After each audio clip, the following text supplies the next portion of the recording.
President of the Spanish NOC. Ladies and gentlemen, good morning to everyone. Welcome to the second Sustainability Congress on the Spanish Olympic Committee in this house. In the Congress, we are going to talk, we're going to debate, and overall, we're going to learn a lot about the challenges of the Olympic movement, in particular with the agenda. A Congress in which we are also going to share different proposals and experiences and solutions about the sustainability, about the objectives of sustainable objectives, and also about climate change and sport, of the different proposals and solutions offered by the Spanish NOC to the climate change, and of course, why are not we going to listen to different options offered by the Spanish NOC about sustainability objectives? But before I beg that the President of the Spanish Olympic NOC inaugurates this Congress.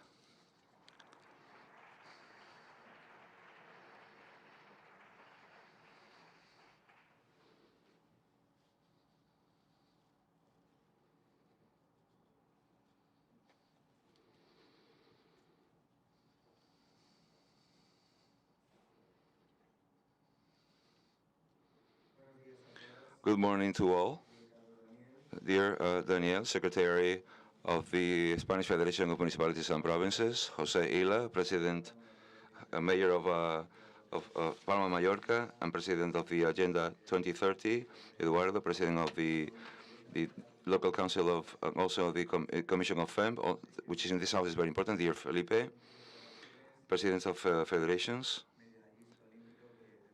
international Olympic medalists, that we're very happy you to be here. Isabel also, which is the Olympic champion, representatives of companies. Dear friends, I would like to name each one of you, but it's a real pleasure to be here. And from here, see you all in this so important subject as the sustainability issue. And in this house, where we are not only looking for these post results, we are looking for the expansion of sports in all the different categories of society and in all those actions that benefit the development in the world. But of course, for us, it's a great honor. So important is this Congress, and for me as a president, like any other day that we receive our great athletes. Welcome to this house, the house of sports, the house of everyone, and thank you for you being here, for all you do for the Spanish sport and through the Spanish sport to the society. 2 years ago, in the 2019, we had the first Congress of Sustainability. This is the second Congress in this house, again with the Spanish Federation of Municipalities and Provinces that truly I don't have enough words to thank its General Secretary and all the people that belong to the team of the FEMP for the exceptional work that they are developing. What are we trying? Well, we try to work for a better world and more sustainable world through sport, and those are the great objectives to this process, that is work we're doing. Felipe, thank you very much for the work you are doing personally, and through you, the Banco Santander, because we are working together the same track and same steps. Today, we are going to analyze, to be able to achieve that better world through sustainability. We're going to analyze which is the problem, in our opinion, which are the challenges that we want to set, and which are the solutions. And no one better to achieve these three things than analyzing the problem, the challenges, and the solutions than the different panelists that we are going to hear along this morning, and also together with all the audience. Surely there will be many solutions from the panelists and together with the audience. To organize a meeting today is a reflection of what athletes do, not only in personal sports and group sports, to achieve podiums. At the end, is to set an objective, profile the path to achieve the end, and all together work together. Today, we're going to see, like the athletes, Olympic athletes, we can help a lot and to the work for sustainability and for the development of society. And also we're going to see how this climate change is affecting sport and the practice of sports.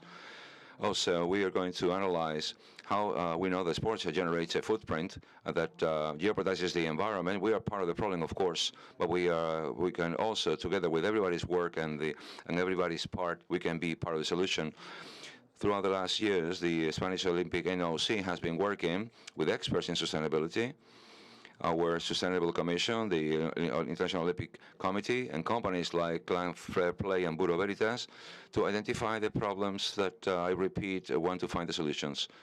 We have worked with great associates in sustainability like Banco Santander, Iberdrola, Toyota, Eólica, Renfe, Laucan, UNITAR to initiate the path to start these solutions. And also with local public administrations like UNITECO, the Office Against Climate Change, the FEMP, of which we are part, for the network of local entities, which is an honor for the Olympic Committee.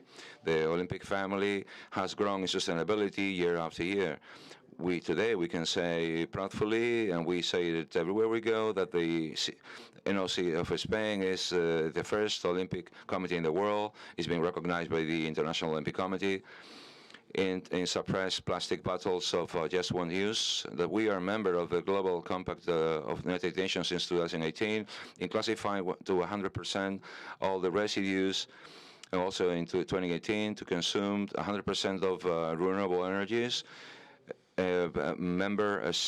Signing member of certified by Bureau Veritas to apply the objectives of sustainability, to apply social responsibility in 2020, and the European plan of the European agenda for 2021. So today also we want to announce that we are going to be the first Olympic committee in the world to assess 3 initiatives. First, the seal of sustainable sportive entity, something that the NOC also has, and we have to apply to all the sports entity that has to align with the 17 objectives. The seal of a sustainable sports event, that all the events that want to have the certification have to have the sustainable seal.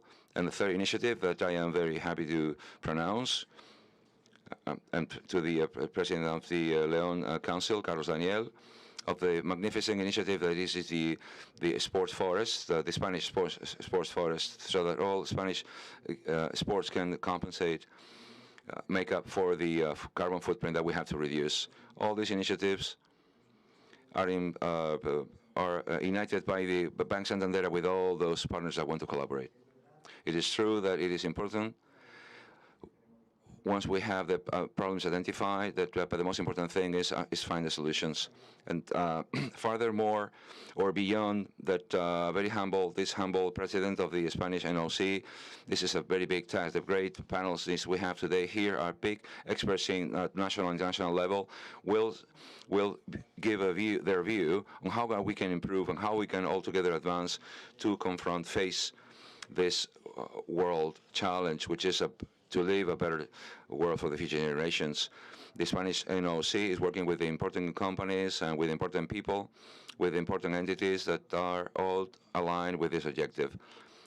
All of us that want to share this effort, the houses will always be open. This is the great medal. The medal is not to be the champion of the world in a set day, in a set place. The greater objective, the greater challenge is to achieve a better sustainable world, a better world that we have to live as a legacy. For that we are here, and for that we're going to listen and talk and feel those people that can support and give us their help to achieve that great goal. Thanks to all.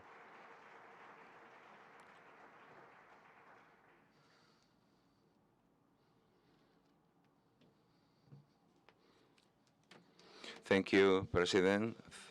Please, Felipe Martin, Promotionals and Marketing Director from Banco Santander, please come on stage.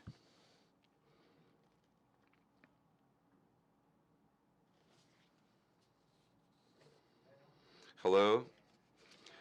Well, it is for us as a company, as a Santander Bank, and just like Felipe in particular said, it's an honor to be here today in the House of Sports of all the Spaniards, with his president, with all the authorities, because here today we are uniting sports and sustainability, which are two of our great passions. With sports, is very well known the traditional relationship of Banco Santander with the sports.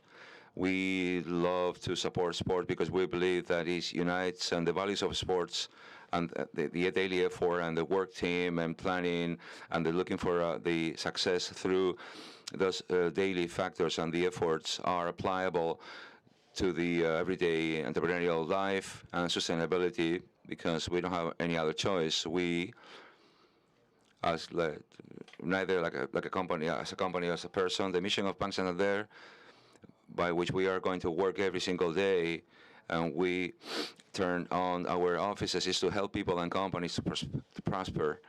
And for that reason, we work every single day to help everybody prosper, obviously in the financial aspect, which is like all of you expect from us, to help you with your financial needs, but even more, furthermore, education. And in the private companies, we are the company that largest company to invest in education through scholarships, and also in the sports and education, promote healthy lifestyle. Now that challenge has had two more challenges: to realize this help to the prosperity of people and companies in a changing environment and daily, and also to do it in a way that prosperity becomes inclusive and above all sustainable. So we are here. We love to be here. A few months ago, we presented the agreement as a general partner of sustainability. It is a pleasure to work with Alejandro and Manolo and their team. We found the perfect partner to develop this alliance. And like it was advanced by Alejandro, we already have set the new initiative, the seal of sustainable events set by Bureau Veritas. It will become a great reference, not only in Spain, but at the world level, to make sure that all the sports events apply the seal. We also show it in the Camino de Santiago. It was also a great success. We also have an offer of products, sustainable products, to all the sports entities, so that they can achieve works of to adapt to refurbishing in their sports venues, so that they become more sustainable and that they are ecologically better, all the way to the digitalization of all the entities. We also have the profit from the education area. We launched a new scholarship program for Olympic athletes to help them transform and think in that liberal future. Next week, we'll also start with these scholarships to digital capacities, which are also transversal. We also have different talks with Lola Fernandez Ochoa to help them how to work, how to help those athletes to think in this future. We don't only want to then keep on winning medals, but we want then also to think about that future. And also, like Alejandro mentioned, that Olympic forests that we will distribute through the municipalities of Spain with the help of the FEMP. We reference to all the medals that you achieve in Tokyo, where we'll be very happy to be able to achieve all these goals. So nothing else. Thanks again to Alejandro, the perfect symbiosis that we are developing between the Spanish NOC and the Banco Santander, and we will continue to support all of you, and we'll have many more initiatives.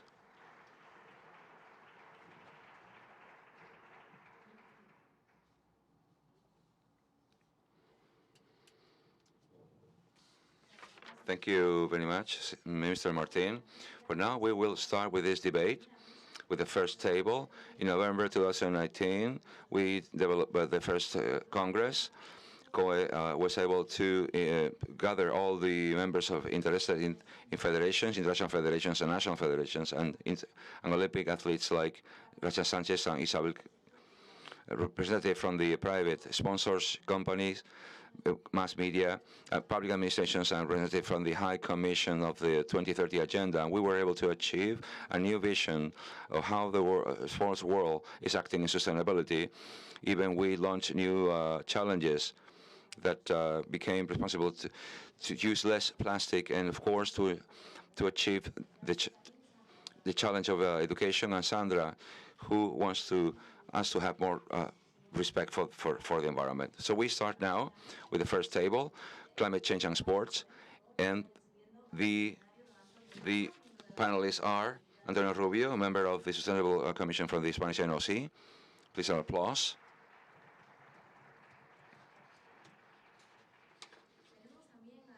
We also have Doña Dolly Dufus, Major Sustainability of the International Sports Committee. Asunción Loriente, President of the Spanish Rowing Federation.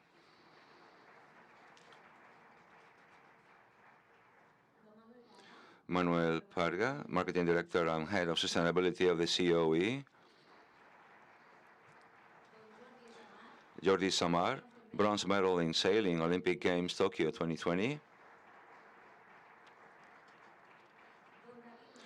David Macia, coach of Alberto Gines, gold medal in climbing, Tokyo 2020 Olympic Games. Don Eduardo Moran, President of the Provincial Council of León and President of the Sports Commission of the FEMP.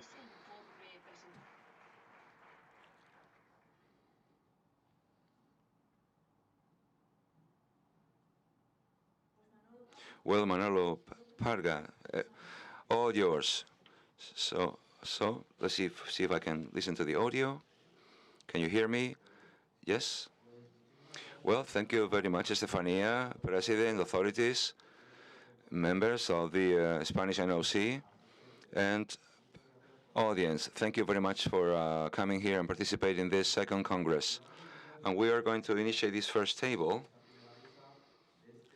of this claim that we've done for the Sustainability Congress, the race for the 2020 agenda. We also say hello to all the fans following us through YouTube and channels. We habilitated a channel in English and also a channel in Spanish. We are being followed not only from Spain but also from abroad. As I already announced, first, our president, 2 years ago, we had one Congress.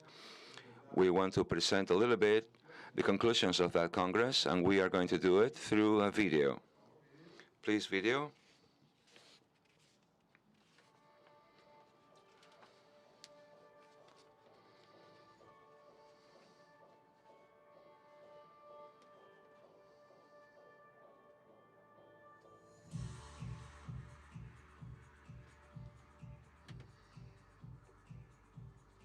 See.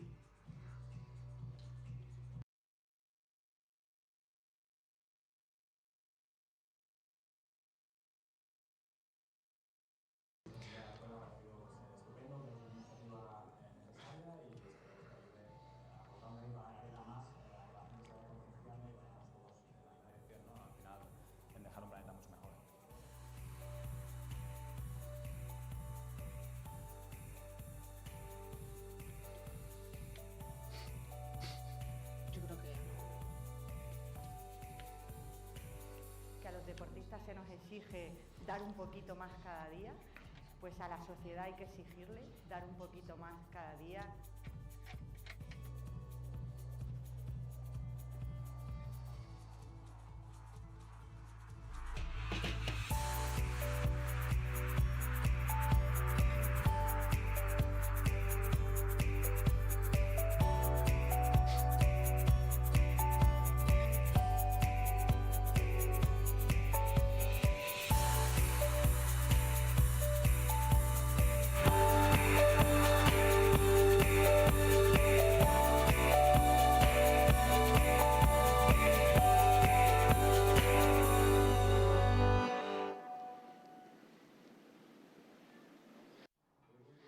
Hello, very well. This was the video of the first Congress on Sustainability that we celebrated in the Spanish NOC.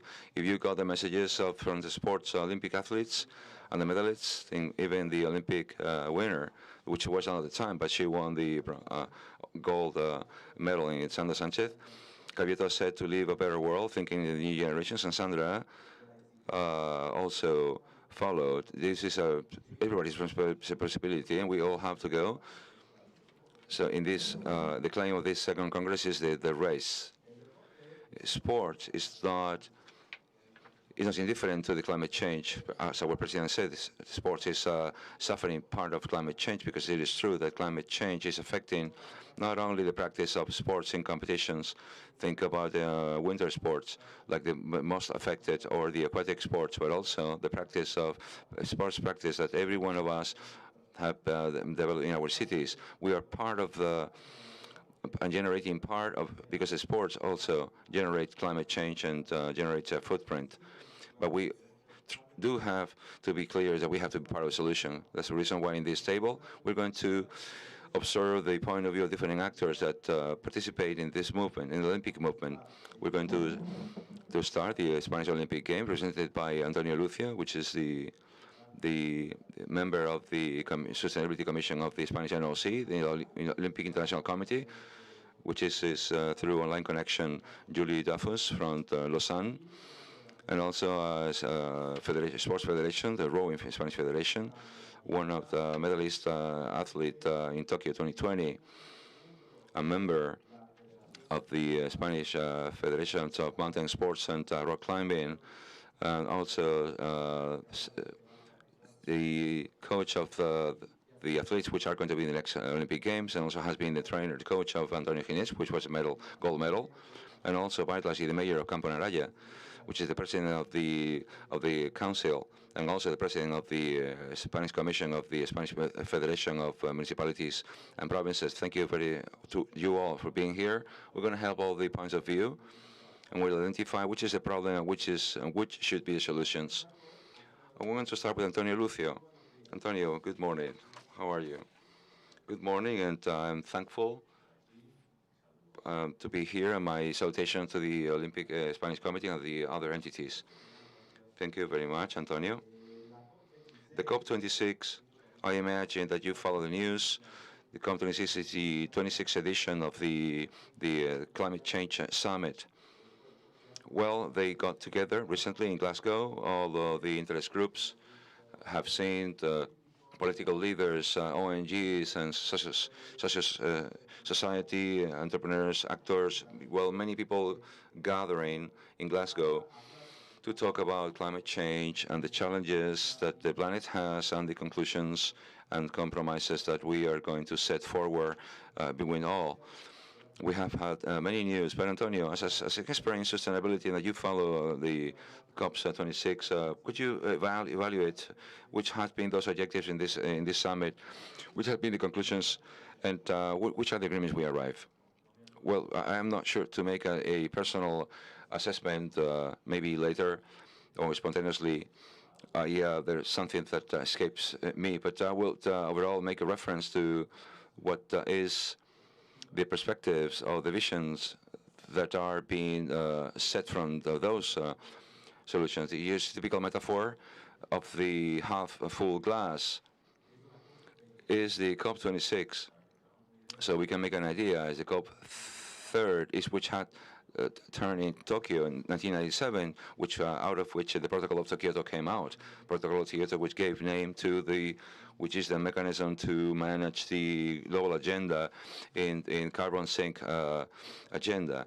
So every time there is the expectation that the summit, the COP, the conference of one particular city can generate a new frame for the next step, so that for some years we can be talking about Tokyo Protocol or the government that offers the hospitality of the city has much interest in those summits be successful, and that its name, the name of that city, stays for the years to come.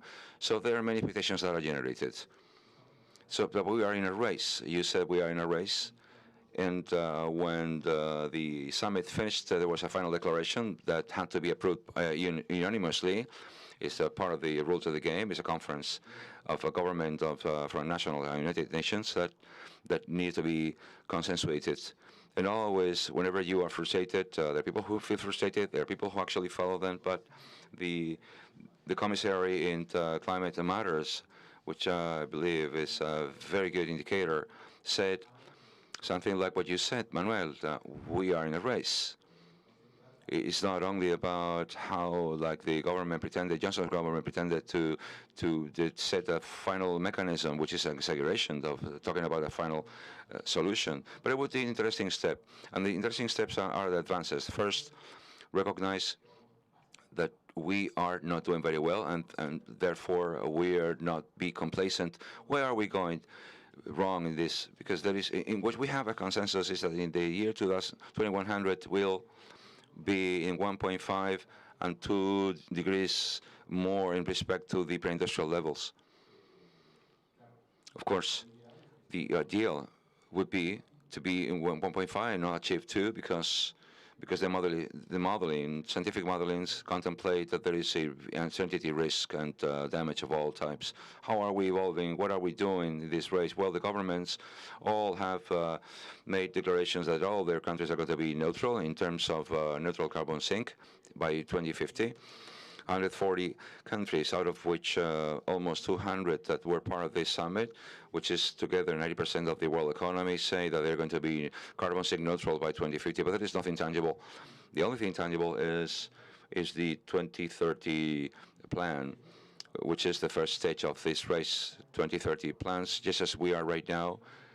By the year 2030, we will have a 13.7 more emissions in respect with the year 2010.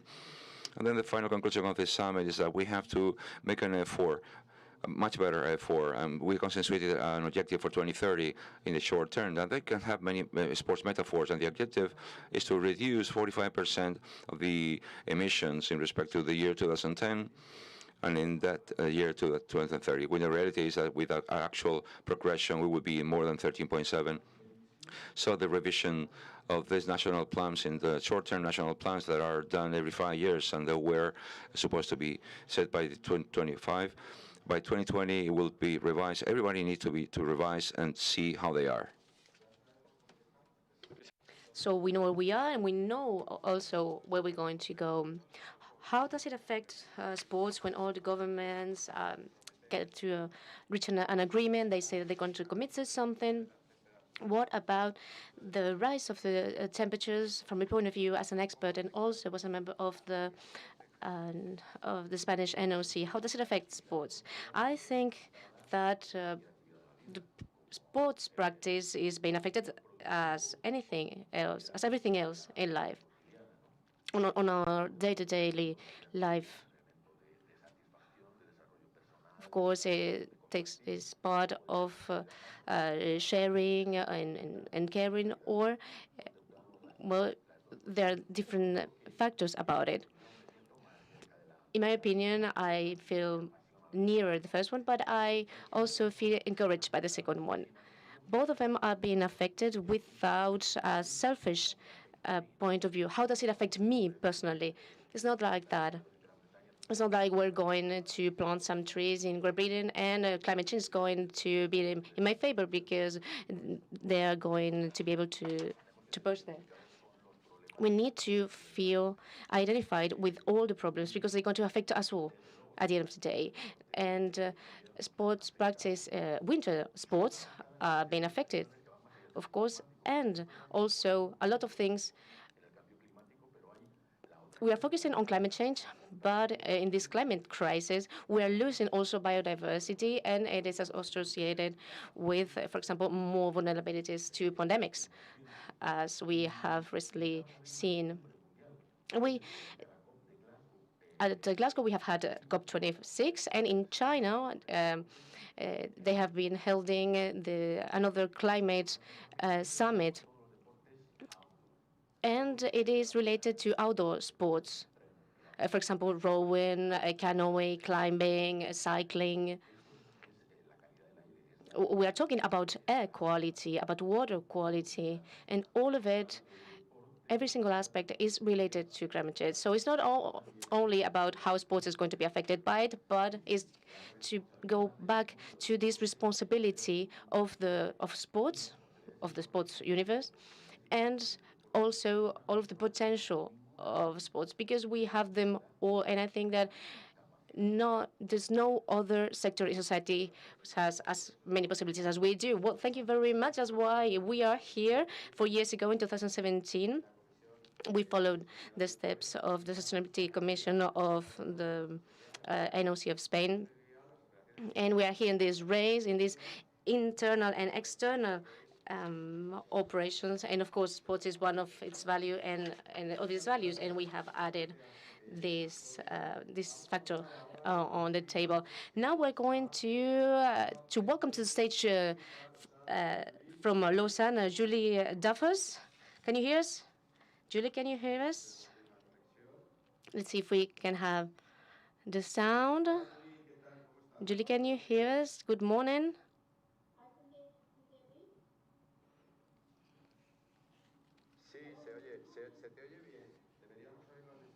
We should hear in Spanish, but if not, we can.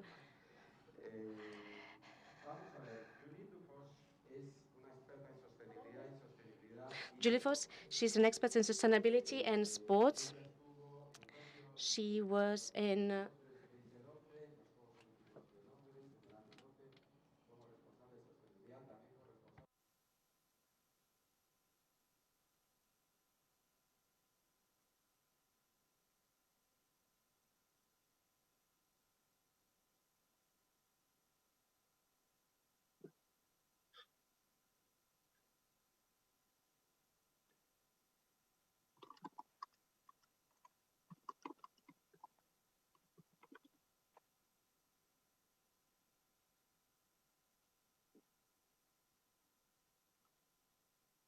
Hello?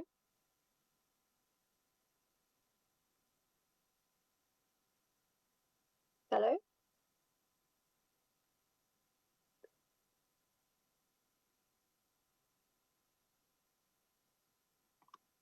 Morning, Julie, can you hear us?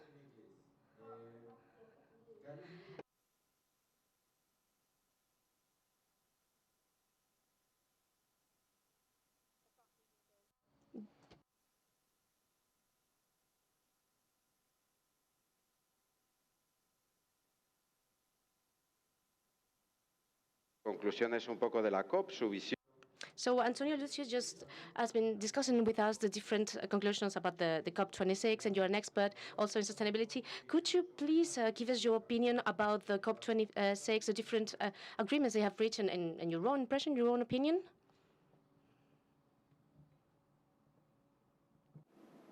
Creo que tenemos algún problema de conexión.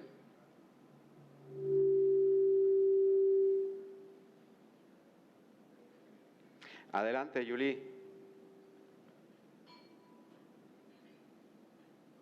Julie, I'm afraid we cannot hear you on stage.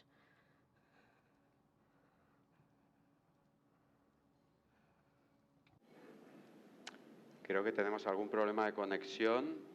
Tal vez pasamos a la siguiente ponencia y vamos a ver si podemos hacer esto. Pasamos a la siguiente ponencia. Maybe we want to continue with the next panelist and try to solve this technical issue and get back to you in a second. Pues vamos a seguir con la siguiente. Well, so let's continue with our next panelist while we're solving the technical issue. So now we're talking with Asunción El Oriente, president of the Spanish Rowing Federation. Good morning, President. How are you? How are you feeling? Very good. Thank you very much. Thank you for inviting me, because we all have a lot to learn about sustainability, and this is the best place we can be. As we just discussed, sports generating a climate footprint, and rowing, water sports, of course, and being developed in a natural environment, is suffering from it directly. So how does climate change affect rowing? Well, it is very simple. We have a water shortage.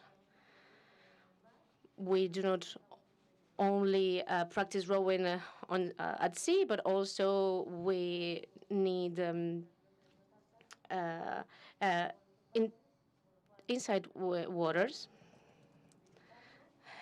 Since there are different drops around the year, we cannot use reservoirs. and it's an obstacle for us. When the threshold in a reservoir is lower than the minimum, it's affecting us too because we do not have the venue that we need, the place we need to practice. Yeah, because we usually think that rowing is only practiced at sea, but no, it's also practiced in reservoirs. For example, Olympics rowing is in practice in calm waters, and we need a reservoir to practice it. Also, we need to take into account that in Europe, for instance, and in Spain, we have longer hot seasons, let's say, and we need to be very careful when we elaborate our own calendar for competitions, because at some places we cannot practice or compete in Seville in July, for example, because we have 40 degrees. But it's not only the case of Spain, but also in Europe. Most of the competitions are being held in Spain and in July. In the center of Europe, it can get very hot. For example, when you get higher than 83 degrees and some degree also percentage of humidity, you need to cancel the competition. So it is affecting us directly and very hard sometimes.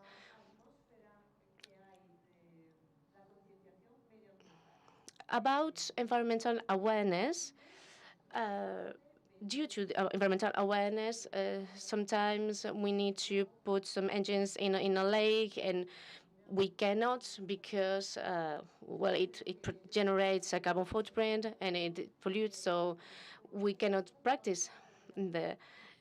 And sometimes it's not our fault, but we are suffering by it. And at some venues, we cannot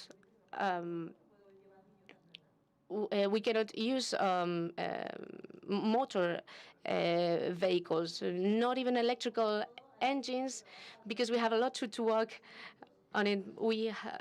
So we don't have yet this kind of electrical engine for 8 people canoe, for example. So yeah, we need to get on track and to get a solution, because if not, we won't be able to practice rowing. So, Asunción, from your point of view, as a woman, as a woman president, I'm a member of an international federation. Which role do you think leaders like you should have regarding the fight against climate change? I think that, well, first of all, we need to work on raising awareness. Sometimes we think, well, I am not using plastic bottles, or I am reducing paper, and we think that we have done a great deal. But in my opinion, we're just content with it, and we do not think further with a defined and stable strategy, a roadmap. But we are the first ones. We need to sit together and, okay, we have reached this point. But after that, we need to go further. And we need also to educate and to train, right? Because a coach is training kids when they start. We take a boat out of the water, and we need to wash it, and we wash it with a green product, a biodegradable product. And for example, we do not allow people to go with plastic bottles out the boat, or we need to put bins to recycle along the way at the venues where we practice and where we train all of our kids and boys and girls. When we are organizing a trip, well, if you can take only 2 vehicles, don't drive with 4 different vehicles.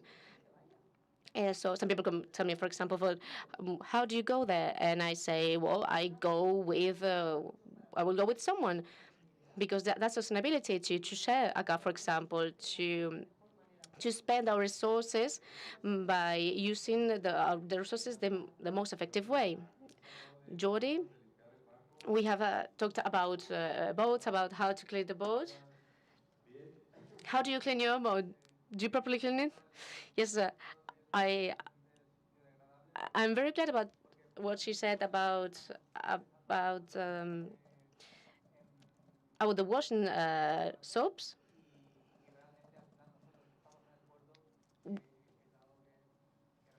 For us, is very important because if we use well, biodegradable soaps are better for environment, and we're wondering why didn't we have them before? Step by step, of course, as Sofia just said. Jordi was born in Barcelona. Well, you were bronze medal in 4070 in Tokyo 2020, together with Nico Rodriguez. And, well, you have excellent results and medals. You have won a bronze in 2018 in Aarhus, silver in Enoshima in 2019, bronze in Villamoura 2021. And also, he won silver in European Championship in San Remo 2019 and bronze in Monaco 2017. Jordi, so did you have your medal here? Did you bring it with you? Yes, of course, we have the National Olympic Committee, so of course I brought it with me. So that's the proof that you went to Tokyo and that you won it at Tokyo. So you're very passionate about speed. I don't know if you are aware of the Cadix Championship. Victoria boat, and Jordi is one of the members of the crew. And Jordi just loves being sailing at that speed with this beautiful sea in front of you, and then the wind in front of you. It's just great, right? Of course, it's just special and extraordinary because we are about 100 kilometers hour speed, and we won't be able to reach that speed without an engine, but with all the new breakthroughs at sailing sports, and we are reducing the friction towards the water. The feeling is really special because we get this amazing speed, and knowing that is wind that is boosting our speed. Well, I think that you know about this quote. Arthur Clarke once said that, well, he said, how inadequate it is to call the Earth, since most of its surface are oceans. And water is your natural environment, oceans and seas are your natural environment. So what do you think about climate change? How did you feel about it? How has it affected you? Well, you just talked about training and education, and we are not aware, I think, about the importance of the sea. The sea is absorbing 30% of the CO2 of the atmosphere, and I think that it is one of the most important drivers to reach the goals of the 2030 agenda. And we need to take care of the sea. We spend a lot of time, of course, at sea, near to the water, and on a day-to-day we can see what we're doing to our oceans. In my opinion, we need to focus a lot more on it because it is amazing what the sea does for us. And if we do not take care of it, it's going to get back at us. So, Jordi, maybe in front of our audience today and in front of all of our followers on social networks, what would be your commitment to climate change? For example, regarding food, I think that we can do a great deal with changing food habits. I think it's very important. So before the games, I wasn't able, for sports reasons, performance reasons, I wasn't able to change my diet. But after that, I'm changing, I'm adapting, I am making more sustainable food, and if you want a real change in yourself, you need to keep it constant.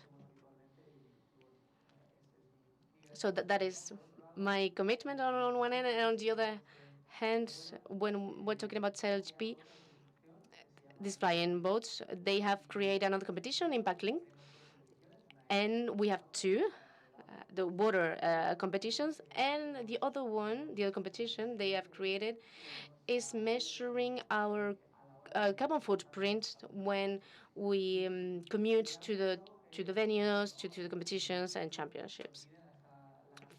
Even I don't know, gas. Or the gas of our coach also when they're following us with a boat, when we're training for a more efficient driving. And it just opened my mind about everything, every single detail that we can change on a day-to-day life. And when you're commuting, when you are driving a diesel car or you change your hybrid car. And in this competition that I'm talking about, I just saw everything that I could improve to to to contribute the fight against climate change. We will talk later on about sustainable mobility, because it's one of the generators of CO2 in sports. So thank you very much, Jordi.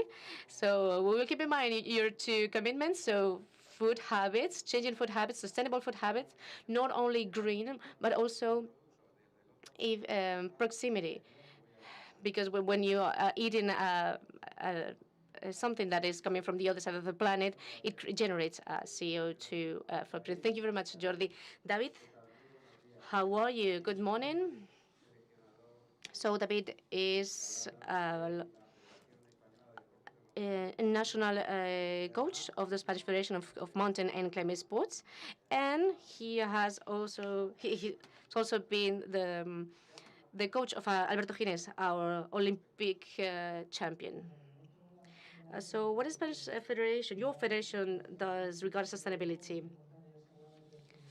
So my federation is gathering different sports, hiking, Nordic, climbing, all mountain sports, mountain skiing. Of course, we have already talked about climate change and how does it affect all sports, and mainly outdoor sports. We are suffering a great deal of it, and mainly due to to all of the new participants that are participating, because we are degrading and affecting the natural environment. What we have are some guidelines, and what we need to do is to understand that the organization, all of the members of the organization have something to say about it, about plastics, about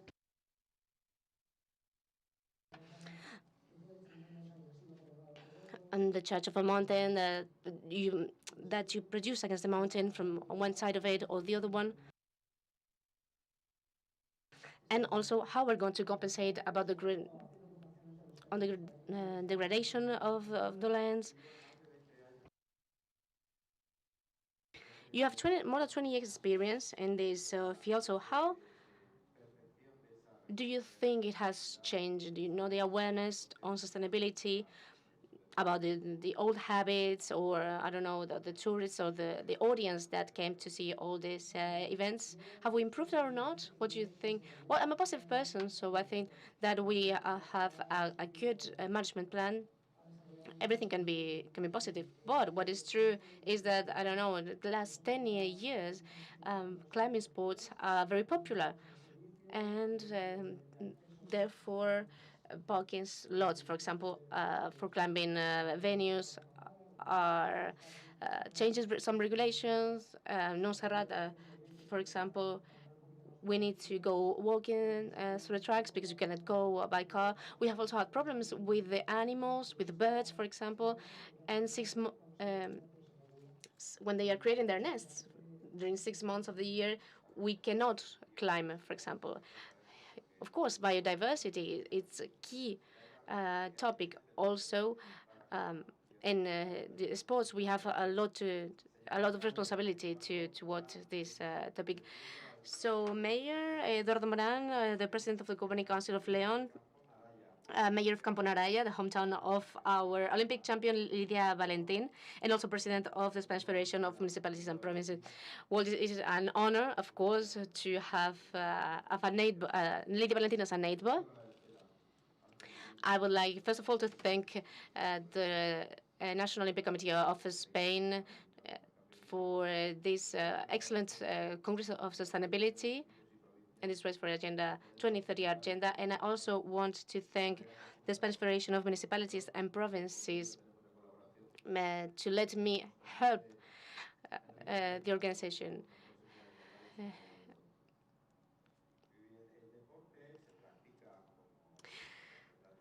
Well, sports are practiced in sports venues, right? But also sports are practiced at the parks, in cities, at sea, in the countryside too. But all of those spaces, all of those venues, are depending on a local entity. As the president of the Spanish Federation of Municipalities and Provinces, how do you identify problem of climate change regarding sports practice? Of course, we have this link between the sports practice and cities, and we have these venues which are adapted to sports practice depending on the intensity, natural or built venues.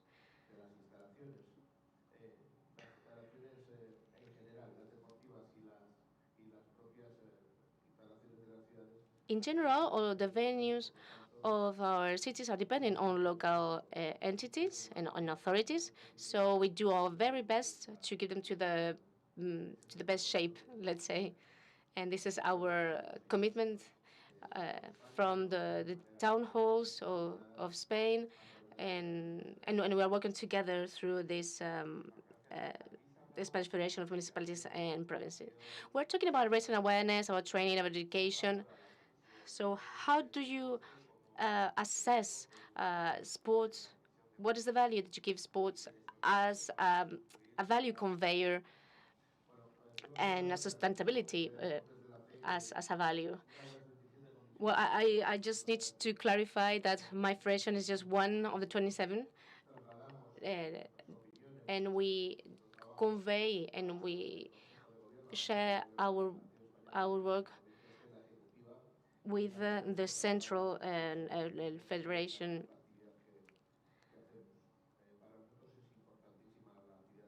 For us, sports practice is very important from a social point of view and also from a value transmission point of view. And we have seen it this past months when we have been suffering from the pandemics. The values of sports, sacrifice, equality, performance efforts, generosity, all of those values are important. It is important to share them with the civil society and with all of the population.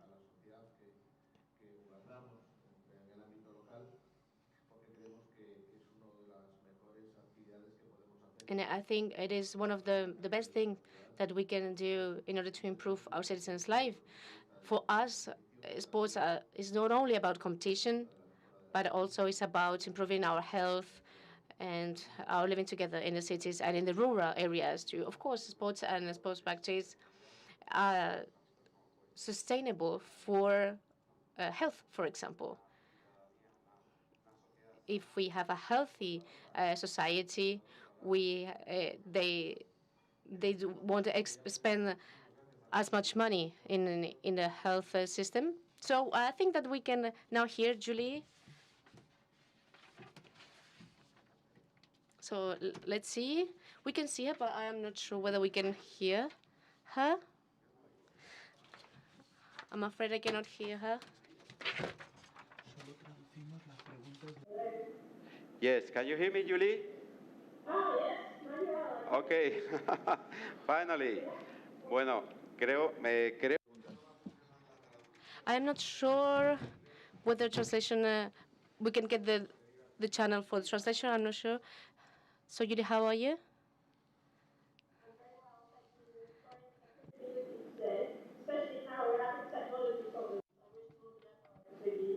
Bueno, básicamente está diciendo Julie que lo siente mucho por los problemas técnicos, pero que ya está aquí con nosotros. Julie, the first question I would like to ask you is, what's the weather like in Lausanne? Pretty cloudy, but the sun's shining a little bit. It's dry, but winter is definitely upon us. Bueno, pues el cambio climático todavía no ha debido llegar a Lausanne porque hace el mismo día que normalmente, ¿no? Bastante nubladito. We have a very sunny day today here in Madrid. Julie, you have been at the COP in Glasgow. So as an expert in sustainability, could you please share with us your impressions and your opinions about this meeting in Glasgow, please?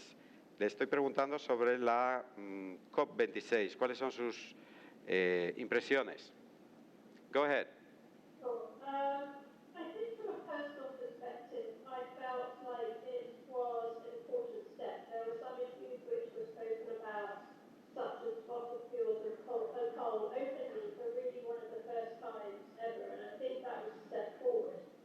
But for me, it wasn't enough. I feel as though there's not enough action taking place. There were positives. I think the year's reporting for governments is a good step forward.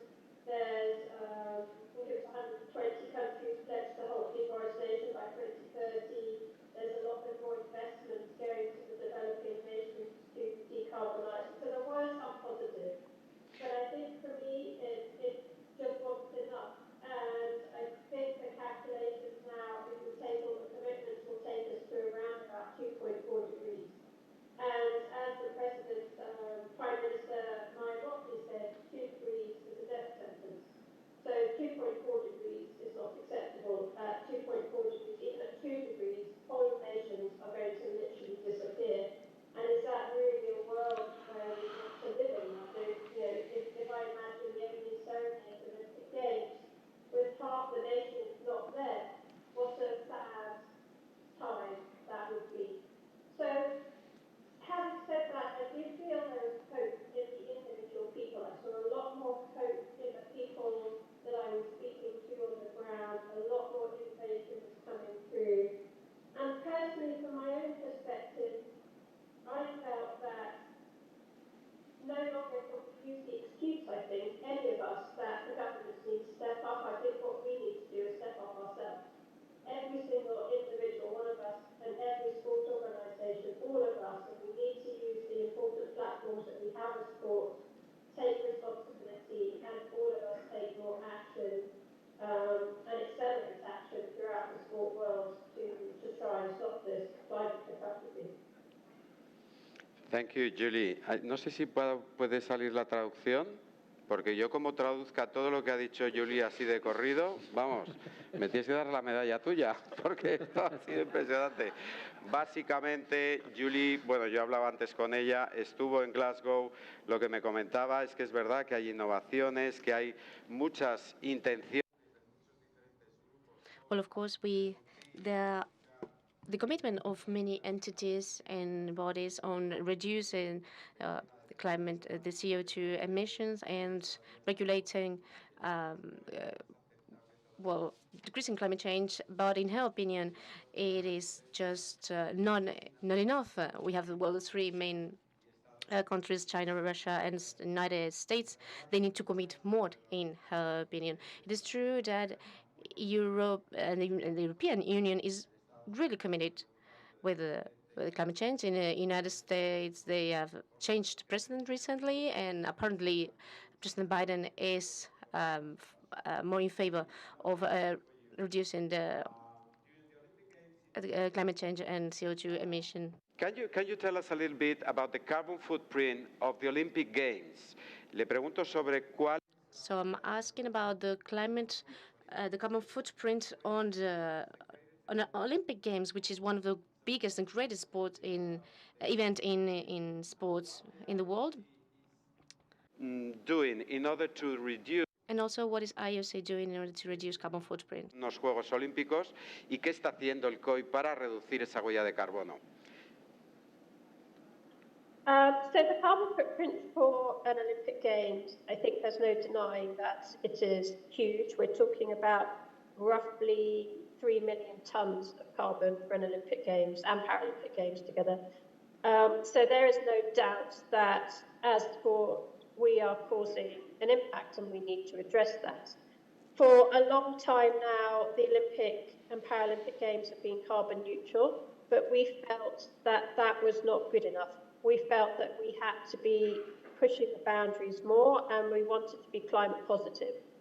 So on top of that, climate positive, we also wanted to reduce. So for Paris 2024, for example, they have committed to reduce their carbon footprint by 50% from that of the London Olympic Games.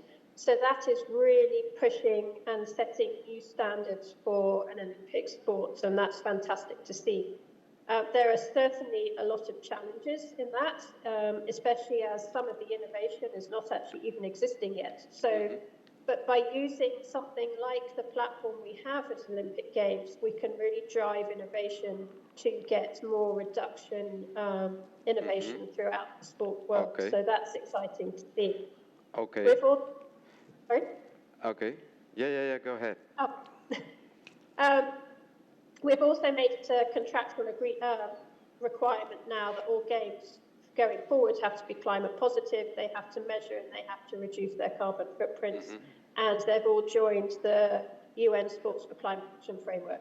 So let me just translate a bit for the audience here, okay? Sorry, anyway. Okay, bueno, Well, basically, in the Olympic Games, there are two types of carbon footprints from the infrastructures built in the stadiums and from the operations.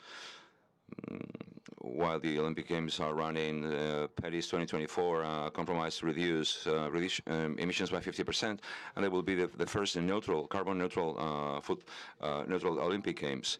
It is true that the measure, there are the three scopes, 1 and 2 and 3. And it's a compromise to reduce this carbon footprint. And what's not reducible will be compensated, will make up for through the Spanish forest, Olympic forest, which is an international, also the International Olympic Committee. The last question that we are preparing for you. Spain was the first NOC signing the Sports for Climate Action in November 2019. Was your inspiration, and you talked to us about this. My president decided to sign and to be the first National Olympic Committee in signing the Sport for Climate Action. El Comité Olímpico Español en 2010. The Spanish Olympic Committee, thanks to the International Olympic Committee and the inspiration of Julie, we signed the first. We were the first Olympic committee in the world to sign the agreement between the International Olympic Committee and the United Nations for the action for the sports and climate. Can you tell us a little bit more about?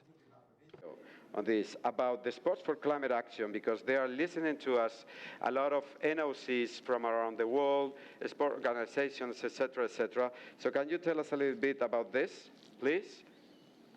Yes, thank you, Manuel, and thank you for taking such an inspirational National Olympic Committee stance with that. The UN Sports for Climate Action Framework brings together all sport organisations. So we're talking about however big you are, however small you are, it's about bringing those sport organisations together around a table and learning from each other and making collective decisions to push the whole entire industry's climate reduction and speed and scale. So through that, we're creating ambitious targets, and at COP we released the latest targets, which are the race to zero 50% across all scope reductions. So us at the IOC have signed that and have committed to the 50% reductions by 2030. Excuse me, Julie, I will translate to the audience. El Comité Olímpico Internacional. The Olympic International Committee has set, and all the members of Sport for Action, which are 200 and plus organizations in the world of sports around the world, is from Roland Garros to the international federations of rowing, different national committees. We have compromised to reduce the emissions by 50% by the year 2030. Okay, go ahead, Julie. And if you can play the video. No, I think just to say that the principles are based around reduction and education and promotion of sustainable consumption, but actually the fifth principle, which is advocating for climate action, is really what sport is fantastic at. If we all learn to use our unique platform to advocate for climate action, we can just reach billions of people around the world. And athletes are definitely part of that voice and a very, very important platform. And we want to work as much as possible with athletes. So in the lead up to COP, we worked with two athletes in particular, Hannah Mills and Melissa, and we worked on a video in particular targeting those world leaders that would be at COP. And we put together a video which I hope, if technology allows us, I can show it to you now. Muy bien. Very good. Well, the Sport for Climate Action has 4 action lines: education, responsible consumption, and another one which is, I don't remember, and the fourth, well, strategy definition and action. What Julie says is that in the sports world, as we have been identified throughout, we are coordinated through these platforms like Sport for Climate Action to achieve the goal. I'm sure we'll be able to get much between everybody. And, you know, a very important part here are all the athletes, which is a transmission belt for this objective. At the end, words can convince, but what really levels it all are the athletes through their example, and presidents, members of commissions, coaches, mayors, and in public institutions. Through the example, we can contribute to achieve a better world through sport. So we're going to very quickly see a video from Sports for Climate Action, and then we'll close this panel to step to the coffee break. Video, please. Dear leaders of the world. Dear leaders of the world. Dear leaders of the world. This summer, at the Tokyo Olympic and Paralympic Games, we as athletes chased excellence in the face of challenges. To overcome obstacles. To lead the pack. To go faster, higher, stronger. Together. Under immense pressure and adversity. We delivered. Meeting goals that others believe impossible. Tokyo and the people of Japan delivered. When many thought it impossible. Each Games seeks to deliver a lasting legacy. But how do we pass on that legacy if there isn't a safe and healthy planet to experience it? Heat, humidity, and extreme weather conditions mean many of our sports are already under threat. And sport is just one part of a much greater global picture. We did our utmost this summer. And we know that when we strive to achieve our best, others come with us. Now, it's your chance to deliver. This is the race we need to win. And the speed of the race is determined by each of the participants in it. At COP26, the Olympics of Climate Summits, we need you to lead us. To show real ambition and courage. Working together to secure the future that we all depend on. Anything less won't win this race. Over the next fortnight, we will be looking to you and supporting you. To forge the ultimate legacy. A healthy, safe Earth for all.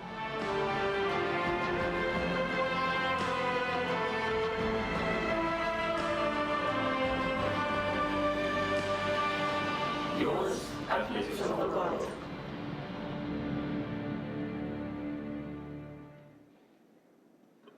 Fantástico vídeo. Muchísimas gracias a todos. Thank you very much. Fantastic video to all. I think that the things in Live is, well, we have issues, and we have a fantastic marketing director and sustainable responsible that has been able to come out of all problems. So an applause to him, of course.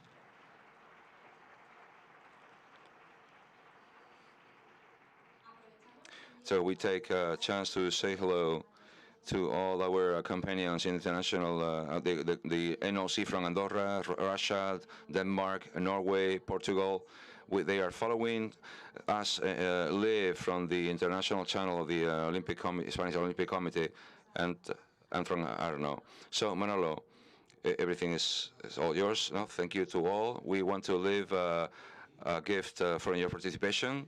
And we hope that next year we see us again, and that we can say that we have reduced the carbon footprint, and the degrees are less, and we can all go to that rowing channels to practice.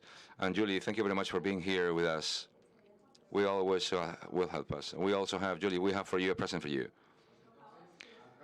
Well, Mayor, please. I give you this recordatory, this gift, Jordi, Asunción, and Antonio. And we have end with a family picture. Please have one step ahead.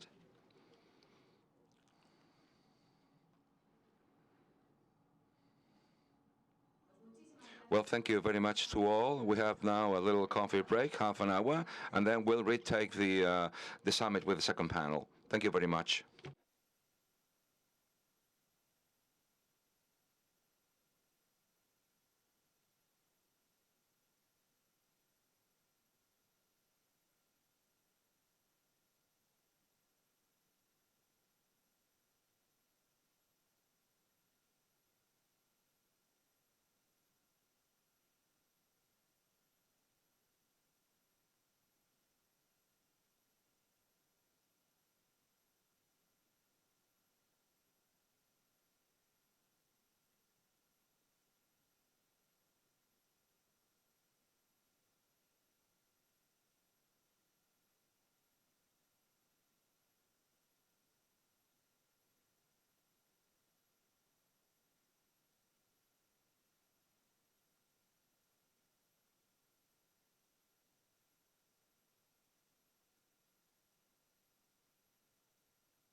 Sí.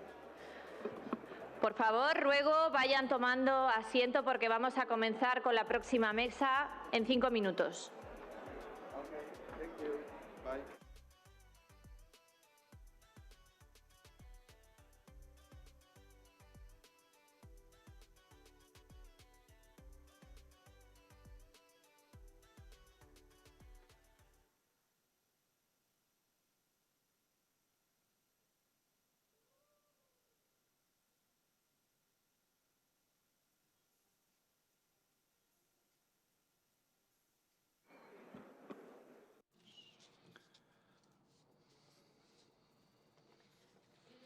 Welcome again to all.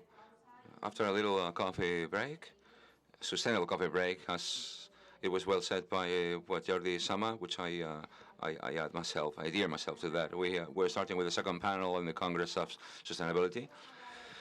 We talked about climate change and sports, and now no doubt we need to tell every different option against the climate change from the Spanish NOC. We also say hello to members of the University of Extremadura, which are connected to our streaming to the channel of the Spanish NOC, and also, again, for the first time, we've said hello to the world from the Twitch from the national NOC from Spain.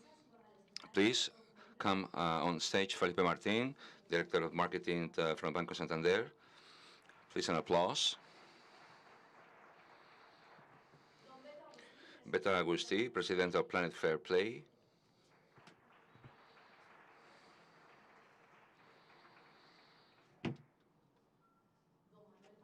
Don Manuel Parga, Marketing Director and Head of Sustainability from the Spanish NOC.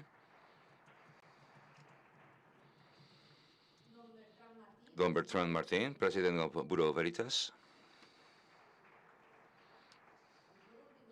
And lastly, José Ila, Mayor of Palma de Mallorca, President of the network of the FEMP for the 2030 agenda.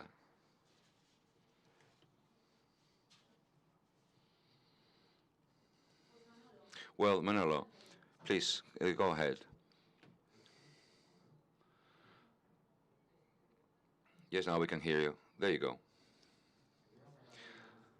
I'm going to do a master's of headphone technology, earphones technology.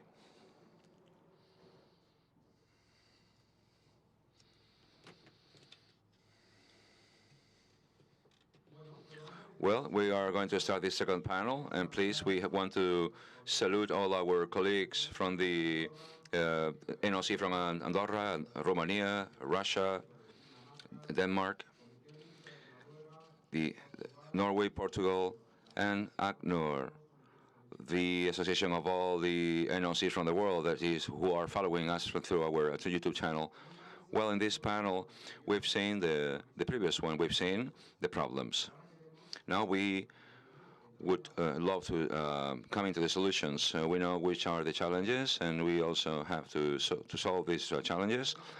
Two colleagues by excellence, Santander Bank, which is our global associate in the Global Sustainable Strategy from the National NOC, Felipe Martin, with whom in his opening discourse, all the activities we are performing, and the Federation of Spanish Municipalities and Provinces, represented by Palma de Mallorca's mayor and president of the local entity network for the Agenda 2030. Mayor, good morning. And also, Beltrán Martín and Agustin. So we are going to see which are the proposals that the Spanish NOC does to favor the challenges. The first thing we've done is to make the calculator of the carbon sink.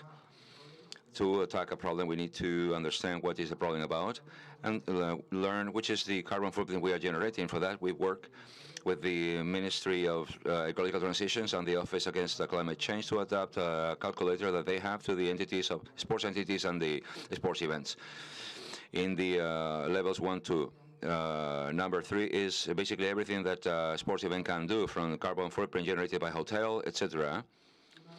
Once we know where are we generating the carbon, we identify the steps we have to follow to reduce that carbon footprint. And that carbon footprint that we cannot mitigate or reduce, we have another solution, but we're going to go ahead with the first two solutions. For that, this action may be applicable to the whole Olympic movement, and that we include all the sports entities, maybe they be federations of private companies dedicated to the sports, for example, gymnasium franchises, and we also include the Sustainable Olympic venues. We came up with the certification of the National NOC together with the Banco Santander. We're going to see a small video about this certificate. It's come our hour to recuperate our values, to elevate our principles, because the Olympic sports have always been much more than sports. They're proud of overcoming the strength against the adversity and fighting for the goal. We are aligned with the sustainability objectives to be more sustainable in the internal and external operations. The National NOC launches the certificate for sustainable sports.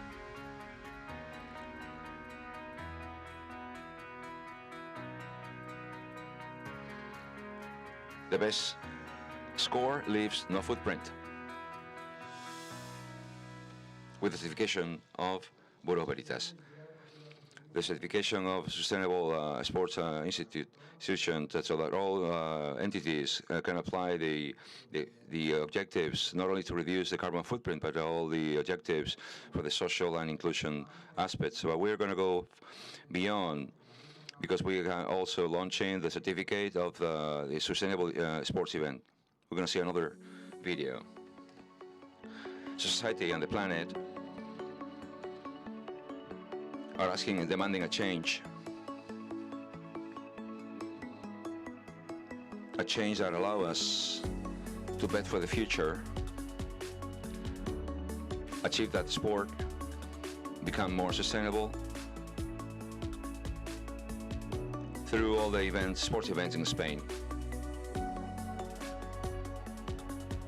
The national NOC launches the certificate based on the 17 objectives, sustainable objectives, because we don't leave our skin behind to fight for the goal. We must also work and fight for a better future and for the environment. For society,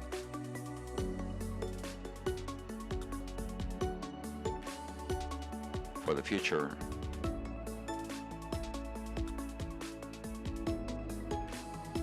The best score leaves no footprint.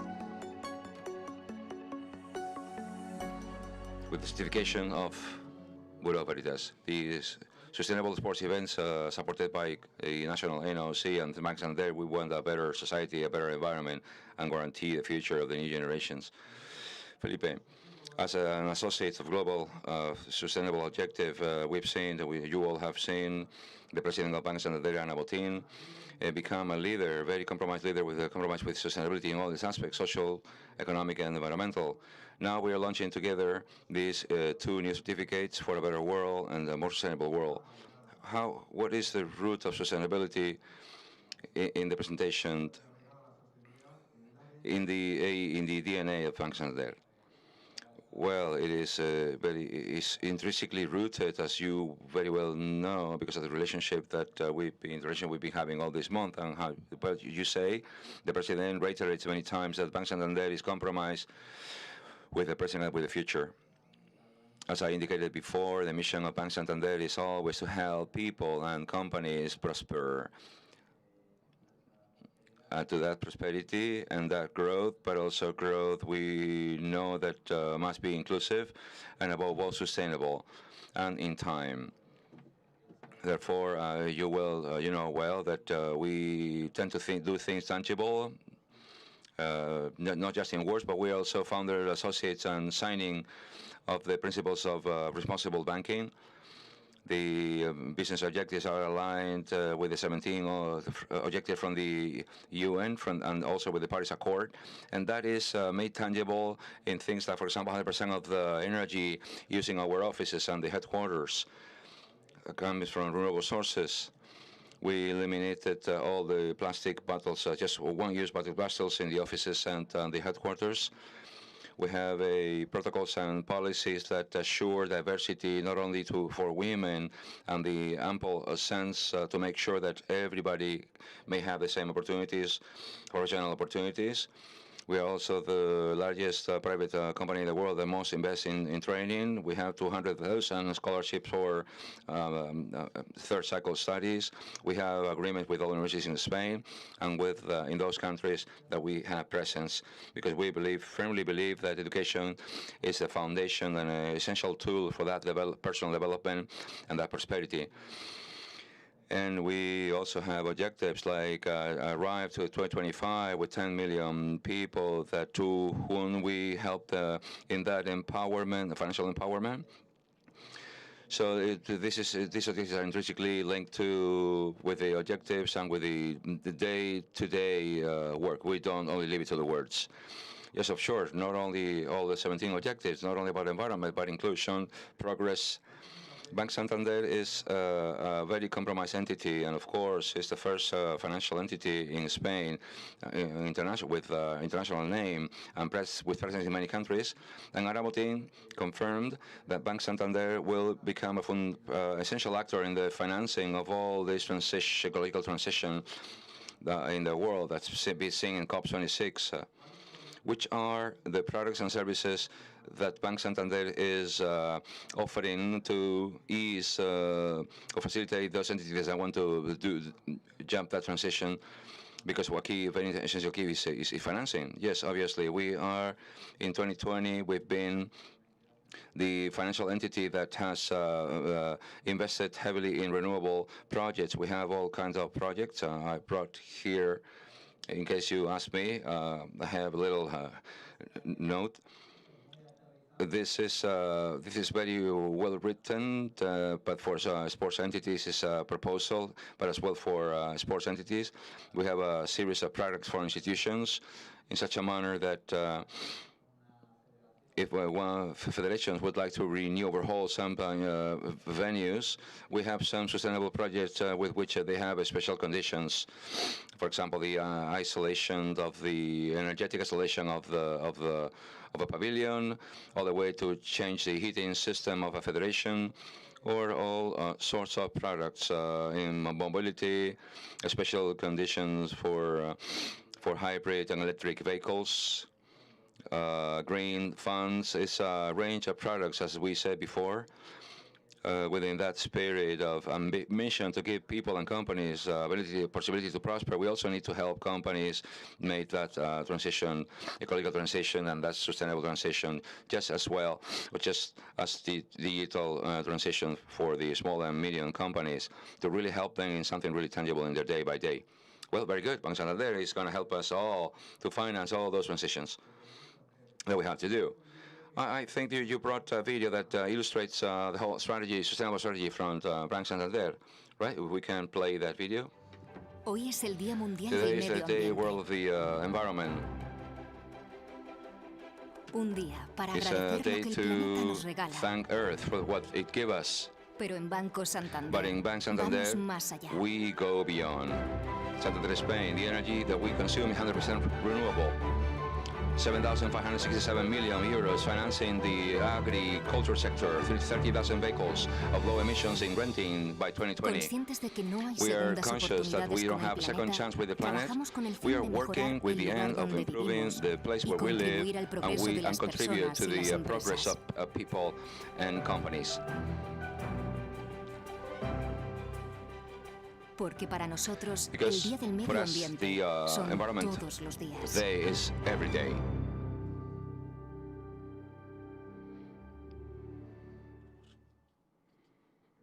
How beautiful.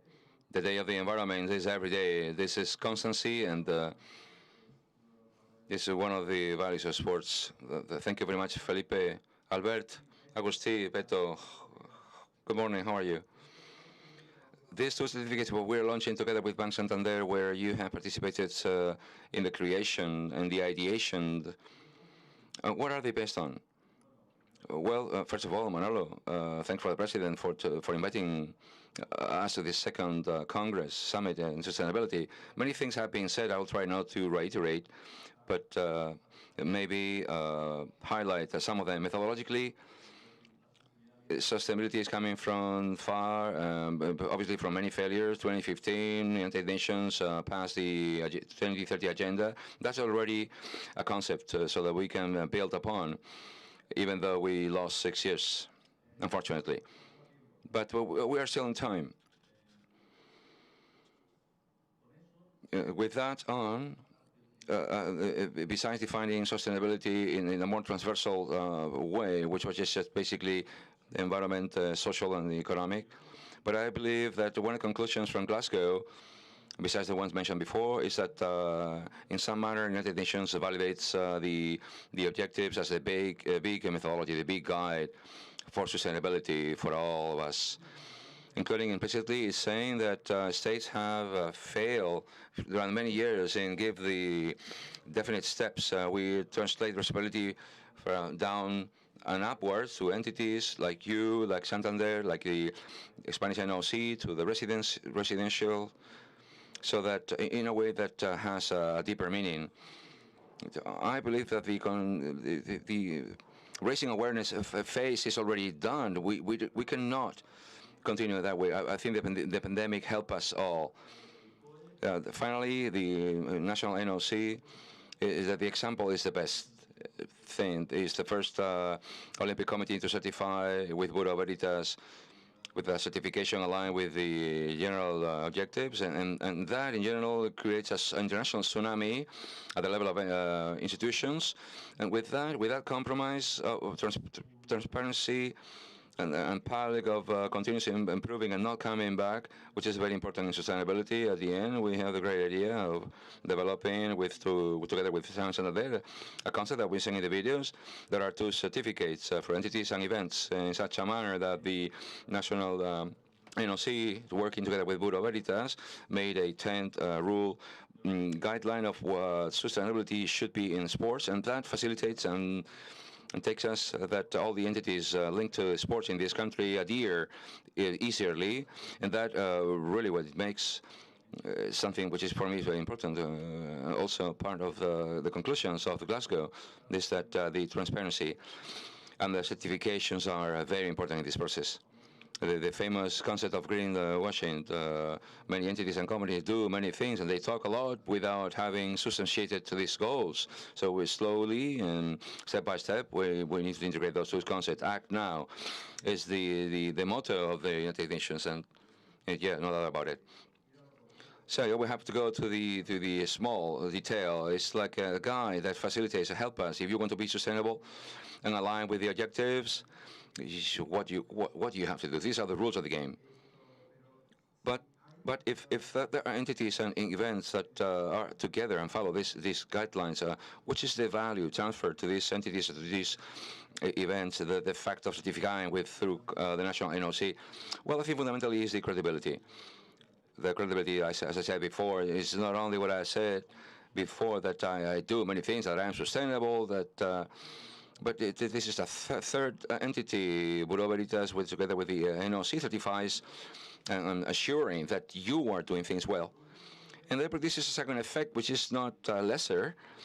Talking about the trading commercialization of sustainability is not easy, but there is an effect that I can assure you, which facilitates the bringing in of financing.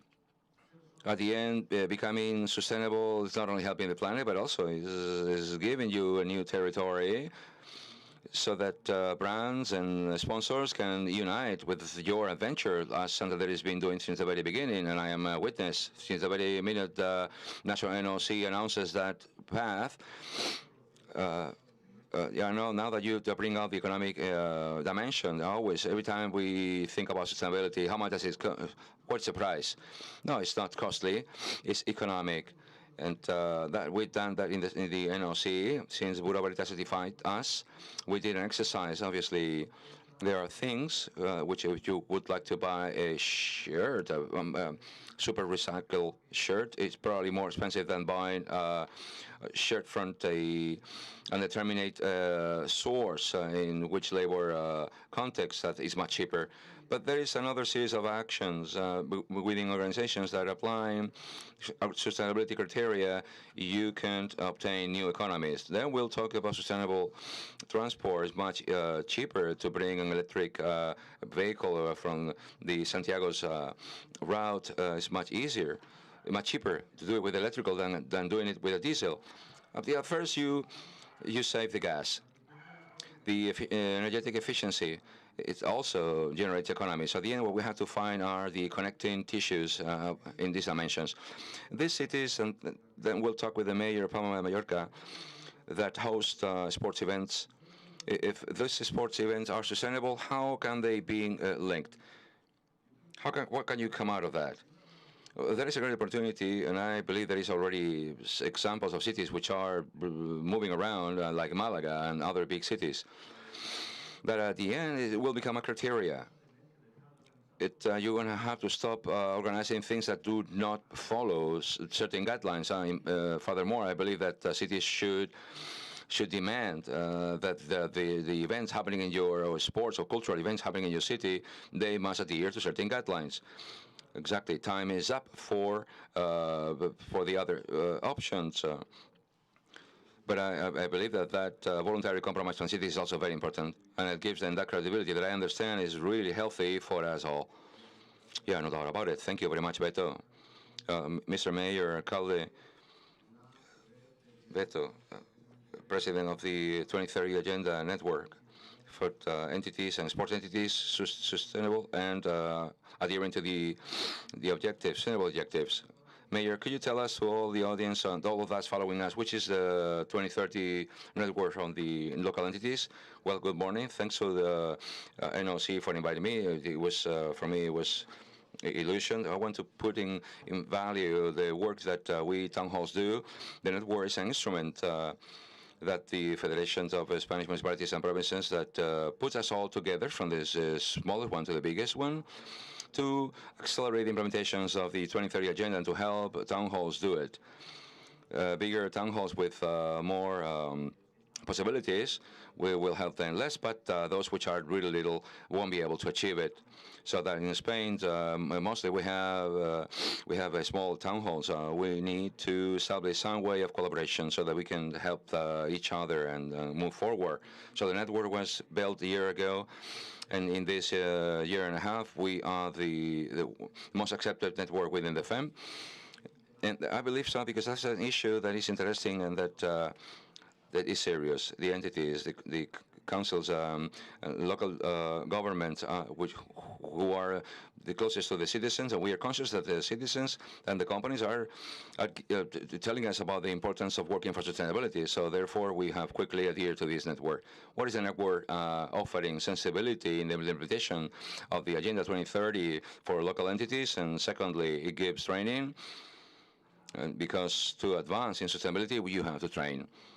So we need to train technicians, directing bodies and governing bodies, and also what it does is be able to share experiences. There are town halls that have been working for some time that already went through failures and successes, and they can share those with the beginners, or maybe the ideas that you didn't think about, that you brought it to your own municipality. And also a very important task to be a mouthpiece with the government of Spain.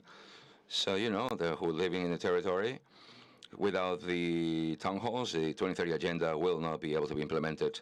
We will not achieve the country-level objectives without local entities because we are the ones that administer the territory. For example, in sustainable transport, without us, this won't work.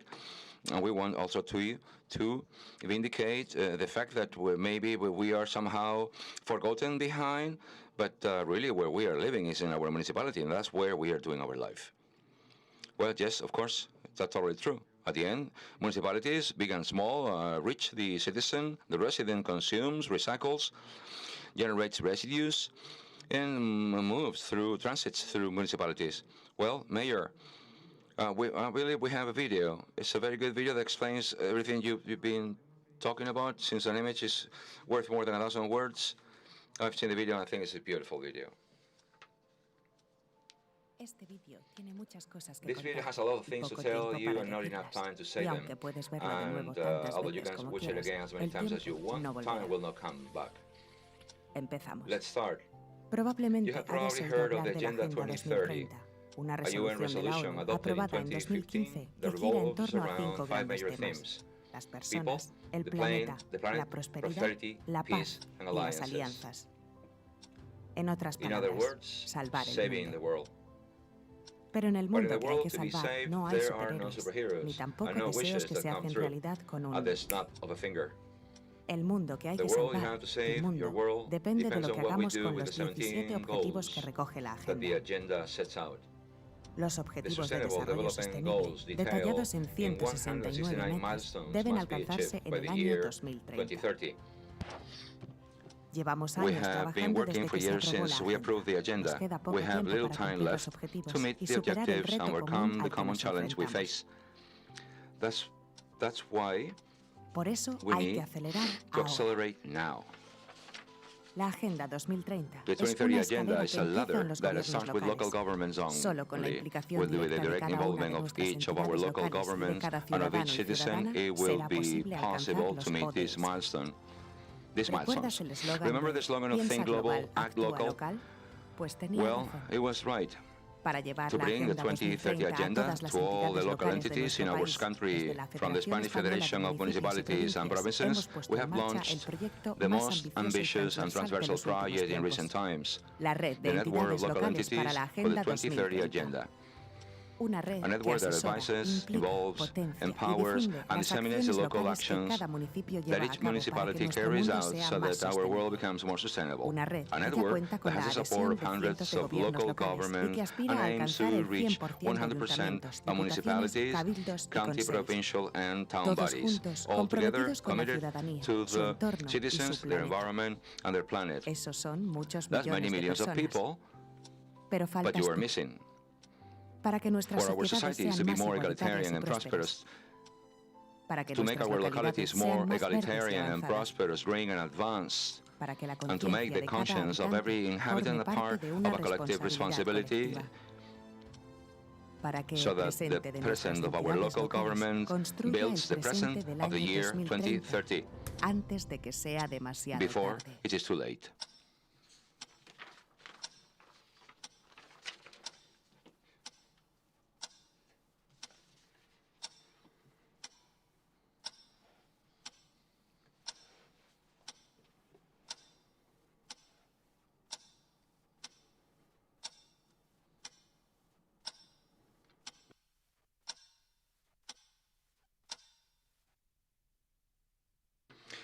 The creative with the clock was keeping the rhythm.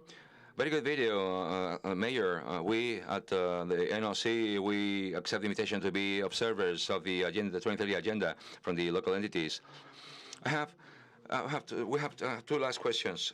Sport is a tool of social cohesion, and it's a belt to transmit these values. How would sports fit into the network as a vehicle to achieve those objectives set? Well, the first is collaboration.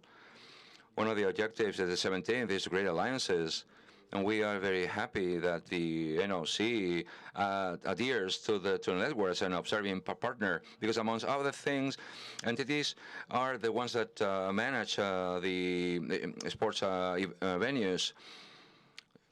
So I thought in my city, we are the football stadium, swimming pools, where you play basketball. All of those are municipal utilities. The town halls, we are very conscious of the transcendence of sports to improve society and to transform it.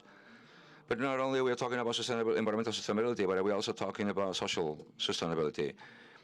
And even in this one, sports play a very important factor. We always talk about health as one of the benefits of sports, but we are also talking about health as a citizenship, because integration, for example, the integration helps sports a lot. When I visit a sports club from a local neighborhood where we act a high percentage of immigrants, sports is a vehicle of integrations, always. It is also for the gender equality. Sports women are referenced, and many of them, that many girls and young women imitate and become empowered, and then they are with the environmental issue in Palma. Already know through provincial decree. There's some obligation. For example, in the last marathon we had, plastic bottles were absolutely banned by law. It wasn't only voluntary, as an example. So this is a symbol of massive crowded events. If we make sports sustainable, we are telling society that this is a very important issue, because sport is a referent and is a coach. Also, in one of the goals, and the initiative brought by the NOC of the Olympic Forest is another example. That the NOC on its own promotes this planting of trees to compensate, to make up for the carbon sink. So it's a magnificent news. So congratulations. Mayor, Palma de Mallorca is a international showroom, royalties, actors. It's a wonderful environment. What is the mayor from Palma doing in terms of sustainability in the city of Palma that could be a window into the international world, saying that in Spain, the things we are doing then really well? Well, in Spain we do things well. I think we do things well. Sometimes we need to become more conscious about it. Sustainability right now is, in sport, there is a value, which is passion. and also in the city management of a city. Right now, sustainability is the big transformation of our societies and villages. I live it that way. Being conscious that we all want to be sustainable, but it's difficult for us to change our habits. There are many resistances. For example, sustainable transport. We are bidding for sustainable transport, and what is that?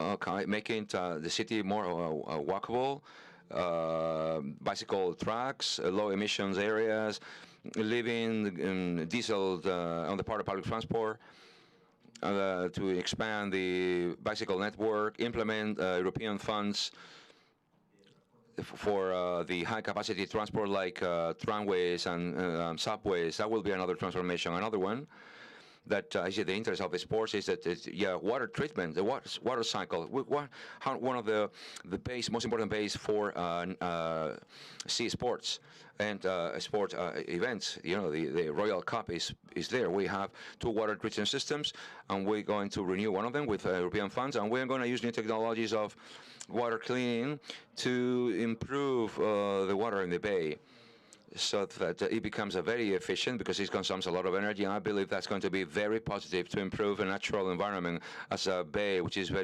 most of the time very mistreated because of sewage water, tourism, and that needs to be transformed. Bays need to become a natural space in cities, which hasn't been that way until very, very late. When we have to recycle, collection of residues with European funds, we will also be able to invest a lot of money in the isolation of residential spaces. We will be able to implement renewable energy in a very powerful manner. We'll be able to unfold electric transport with the rechargeable points. Sustainable right now, there is no local municipality policy that has not to do with sustainability. You guys are going to go beyond the map.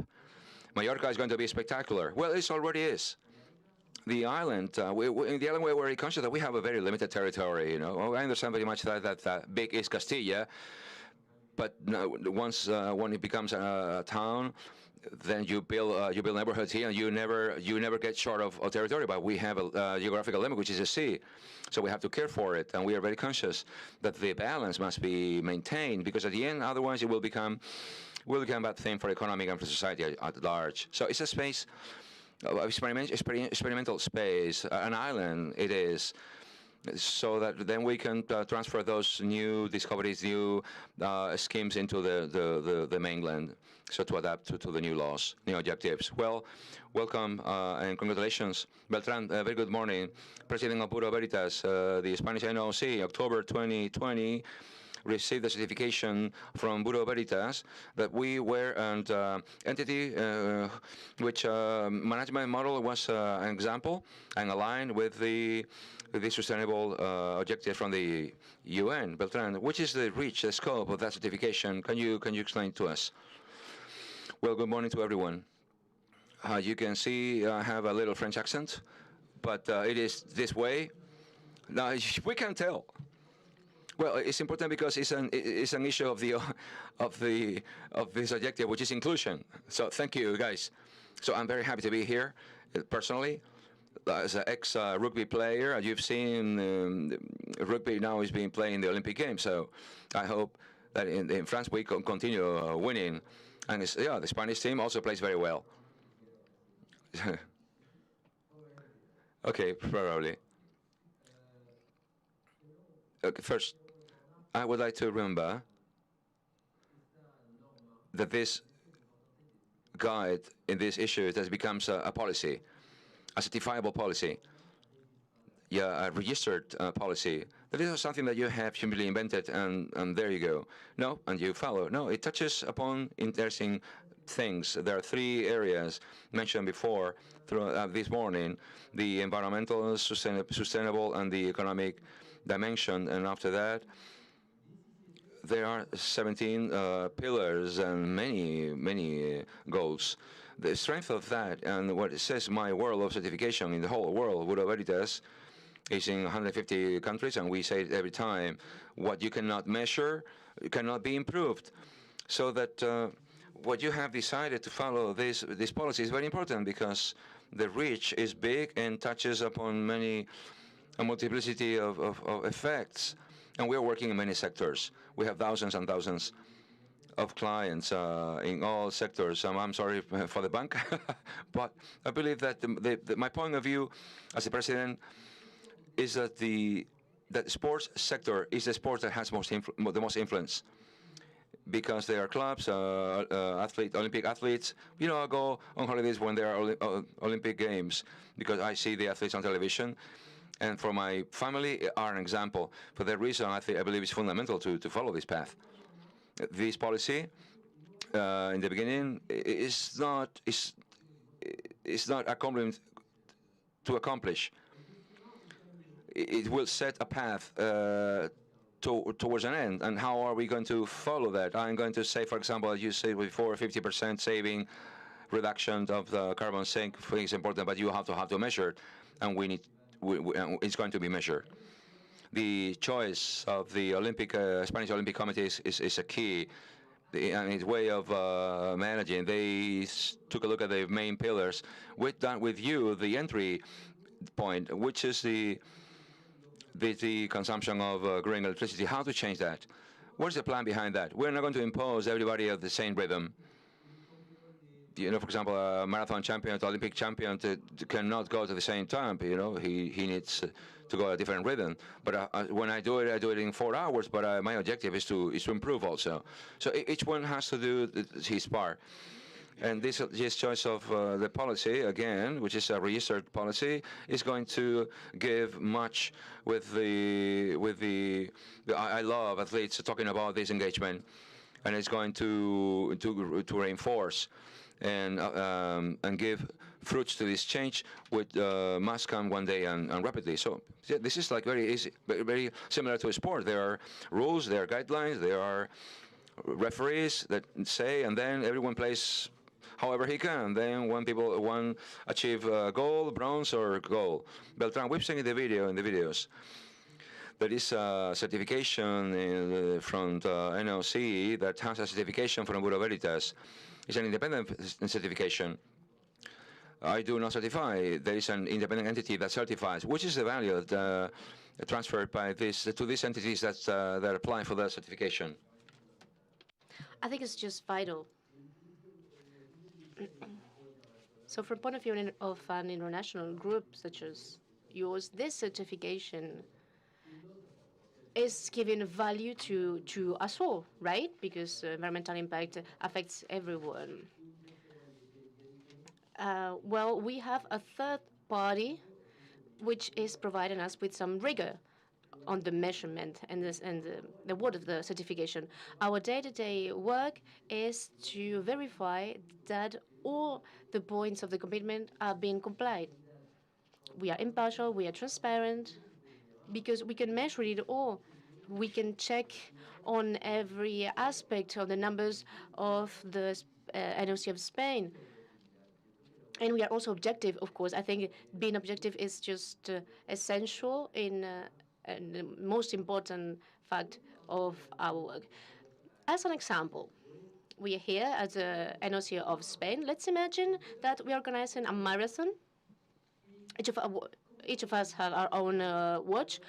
How can we measure, how can we say who is the winner if we have different watches with different times? We cannot.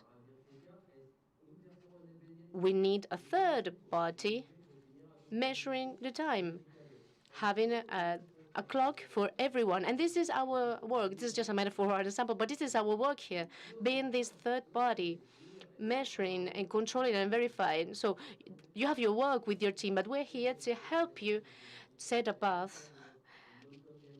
Because we're working from transparency, of course. We are working with a lot of companies, and we have different ideas to help you. Or we also work with town halls.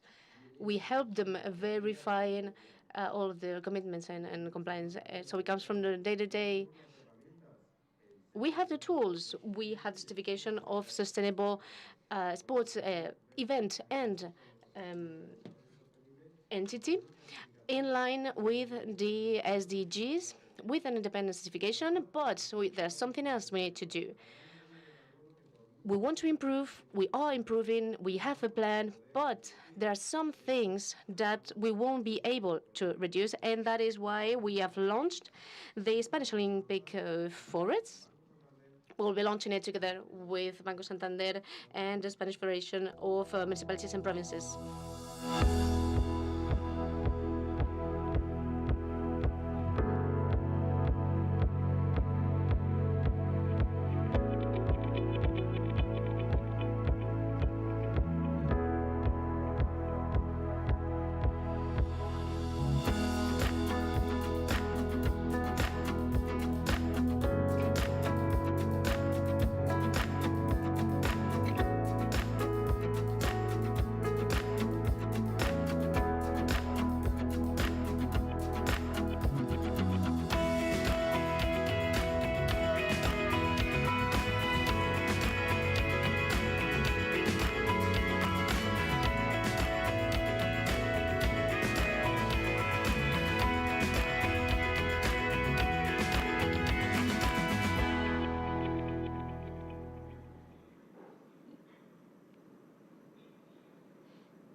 Juntos.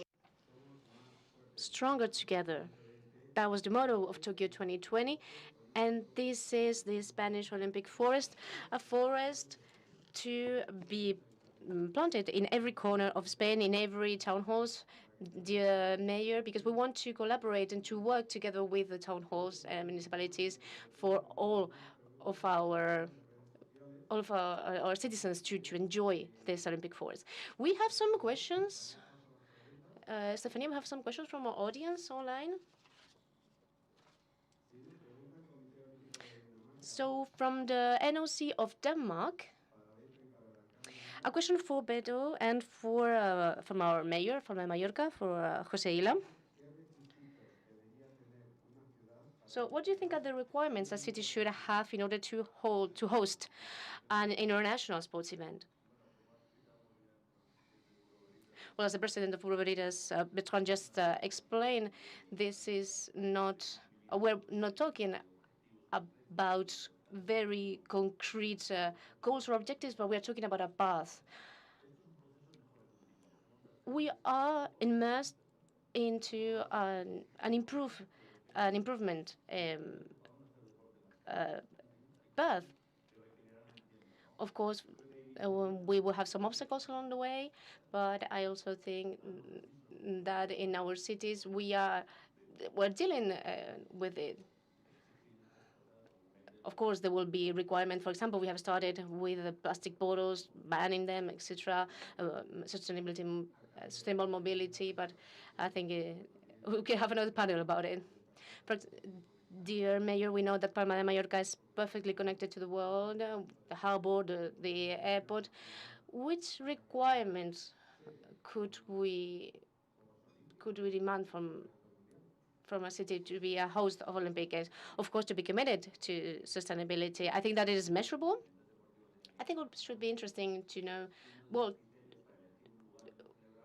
to have as a requirement in order to select a city to host Olympic Games, it should be a city completely committed with the fight against climate change. I think it would be a favor. We have Pirineos 2030, so the same year as the Agenda 2030. I wish that we will be as sustainable as possible in order to host a Winter Olympic Games. So, any other question from our audience online?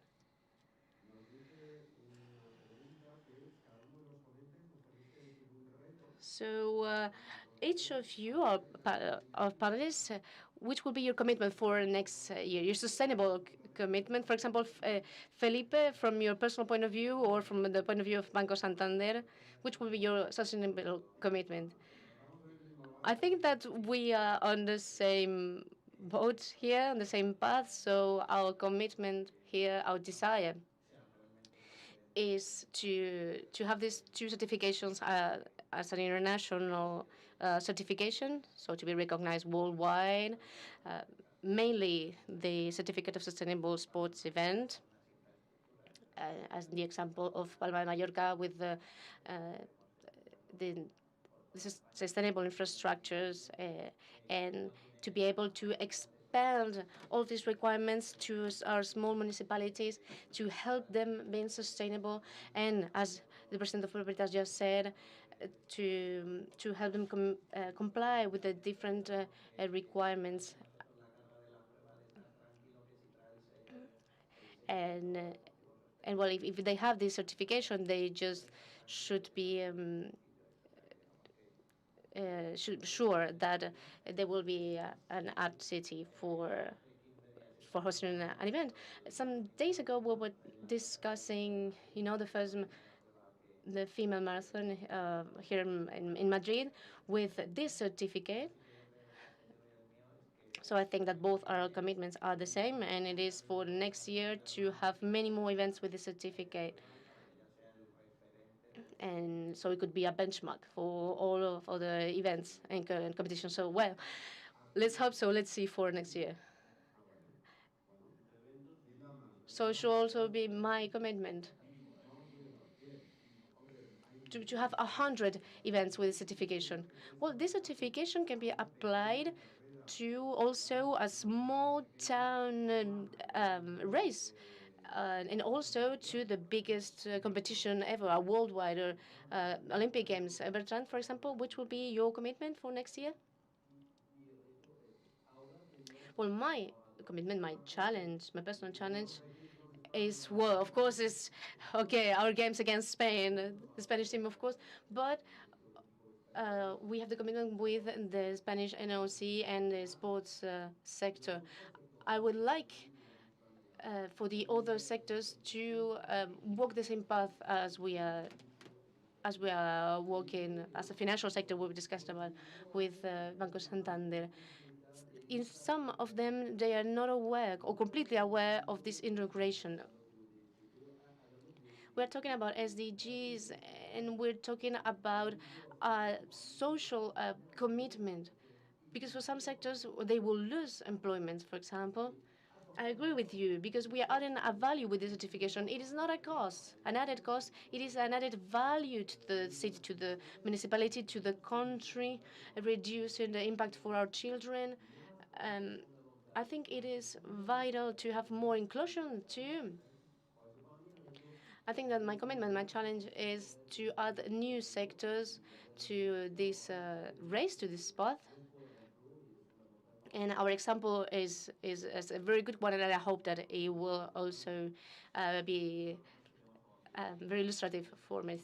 For example, our challenge, our commitment is to plant 10,000 trees. For example, we might help with the Spanish Olympic Forest. It is a public challenge. We have a website where we can see which species are planted, and also we are having private people joining this challenge. Of course, this is the concept. Everyone planting a tree, maybe in the garden or anywhere they can join it.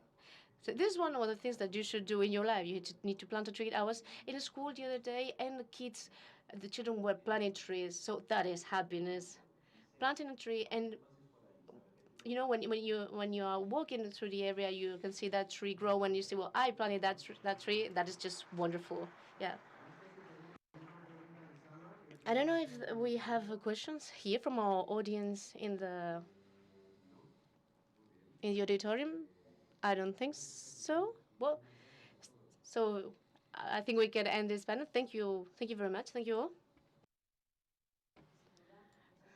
I'm sure that you just explained everything very, very well, and that's why we didn't have any questions. So every one of you were just excellent on your speeches, on your opinions about climate change. Please, if you want to put it in front of the stage to take a picture, and also receive a little gift to remind you of your participation in this second Sustainability Congress. So please, big round of applause for our second panel.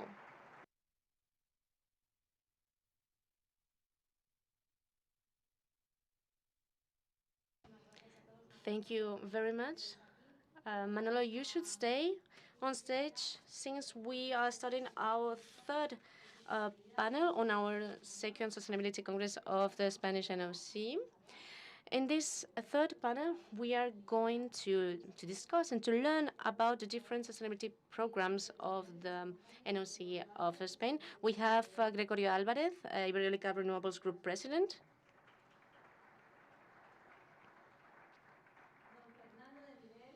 Fernando de Miguel, IT Financial Corporate Director of Toyota Spain.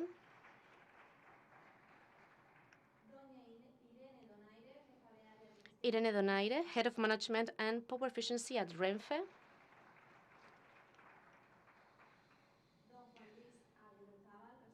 Juan Luis Aguerrizábal, Trademark Marketing, Media and Sponsors Manager at Iberdrola. And also Julia Andrade, Director of Saifal Malaga UNITA, the United Nations for Training and Research Center in Malaga. We're missing a chair on stage, so please take a seat, all of you.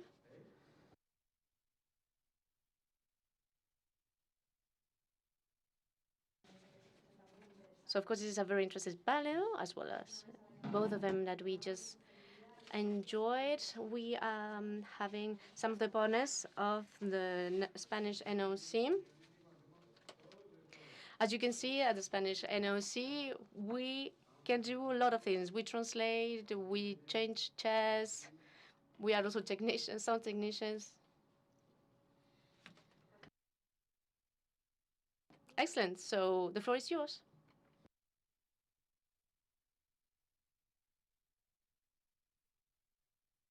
Can you hear me? Great. So this is our third and last panel today on our race to the 2030 agenda of the Spanish NOC. In this panel, we will discuss about our SDG number 17 of the initiatives that we have said have never been possible without our partners.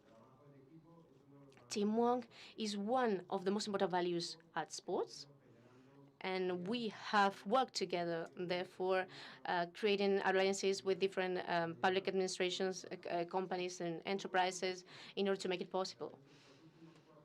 These past 4 years, we have taken upon the legacy of the Sustainability Commission of the Spanish NOC, and we have worked through it. largo de los siglos, el hombre ha convivido en perfecta Through the armonía con la centuries, naturaleza. the human being has Pero en las lived últimas together with décadas, nature, but in ese these past few equilibrio se decades, está alterando. this Estamos ante uno de los this mayores planet has retos de la been humanidad. altered, Ha and we llegado are la hora facing de one of the most recuperar important nuestros challenges of valores, humanity, and we need de to take our elevar values nuestros back. principios. We need to take back Porque el our olimpismo principles, siempre ha sido más que deporte. because we are Es talking afán de about superación, something more than sports, fortaleza ante la about getting adversidad. over ourselves, Es over the luchar por el challenges oro. and the obstacles to fight for the gold En medal. el Comité Olímpico Español At the aspiramos Spanish a llegar NOC, alto. Nuestra we meta want es conseguir to un go mundo to the mejor. top. Y lo hacemos We siguiendo want a estas better 6 world, líneas and we want estratégicas to de follow these sostenibilidad. 6 Entendemos el deporte como el main mejor aliado objectives. para For alcanzar un us, estilo de sports vida is the activo y best saludable. alliance Tu that we could consumo make te define. to En el COE reach nos a better abastecemos world. At únicamente de Spanish energías NOC, limpias. we only work Impulsamos with la renewable movilidad energies. sostenible We en are todas boosting nuestras sustainable mobility operaciones, in all reduciendo las of our emisiones de operations. We are CO2 y reducing minimizando la CO2 huella de emissions carbono. and reducing No es also necesario our seguir carbon footprint. utilizando los recursos We don't naturales need de manera to use indiscriminada. Consideramos el residuo all como of un our recurso. natural resources.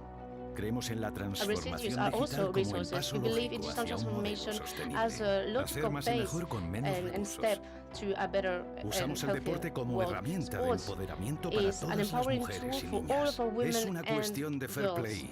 Los valores It's a del fair olimpismo nos play. ayudarán a conseguir la mejor Sports values versión will de help us nosotros mismos. have getting the Entre best todos, version debemos of cambiar ourselves. las normas Together, del juego. we need to Nadie change dijo que the esta rules carrera of the fuera game. a ser No one fácil, said pero that nuestro deber it will be es easy, hacerla but our juntos, goal hombro is con hombro, to codo con codo, run it together, victoria hand tras by victoria. hand, and Comité to win it all. Olímpico Español. La mejor marca es la que no se deja. The best footprint is the one that you do not leave behind you.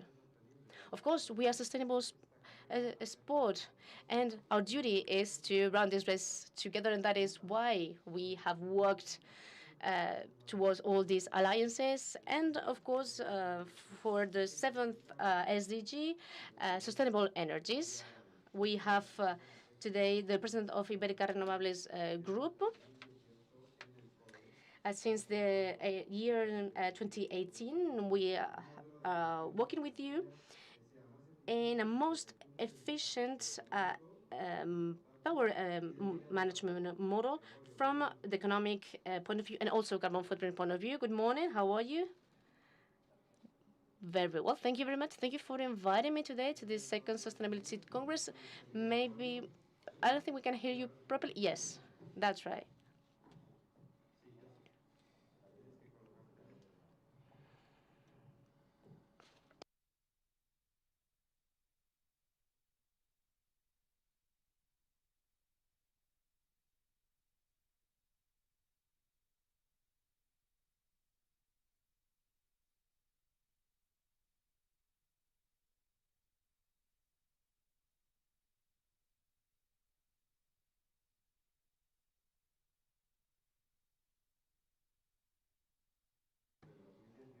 So as I was saying, since 2018, we have been working in energy and power efficiency management plan at Spanish NOC venues, sports venues.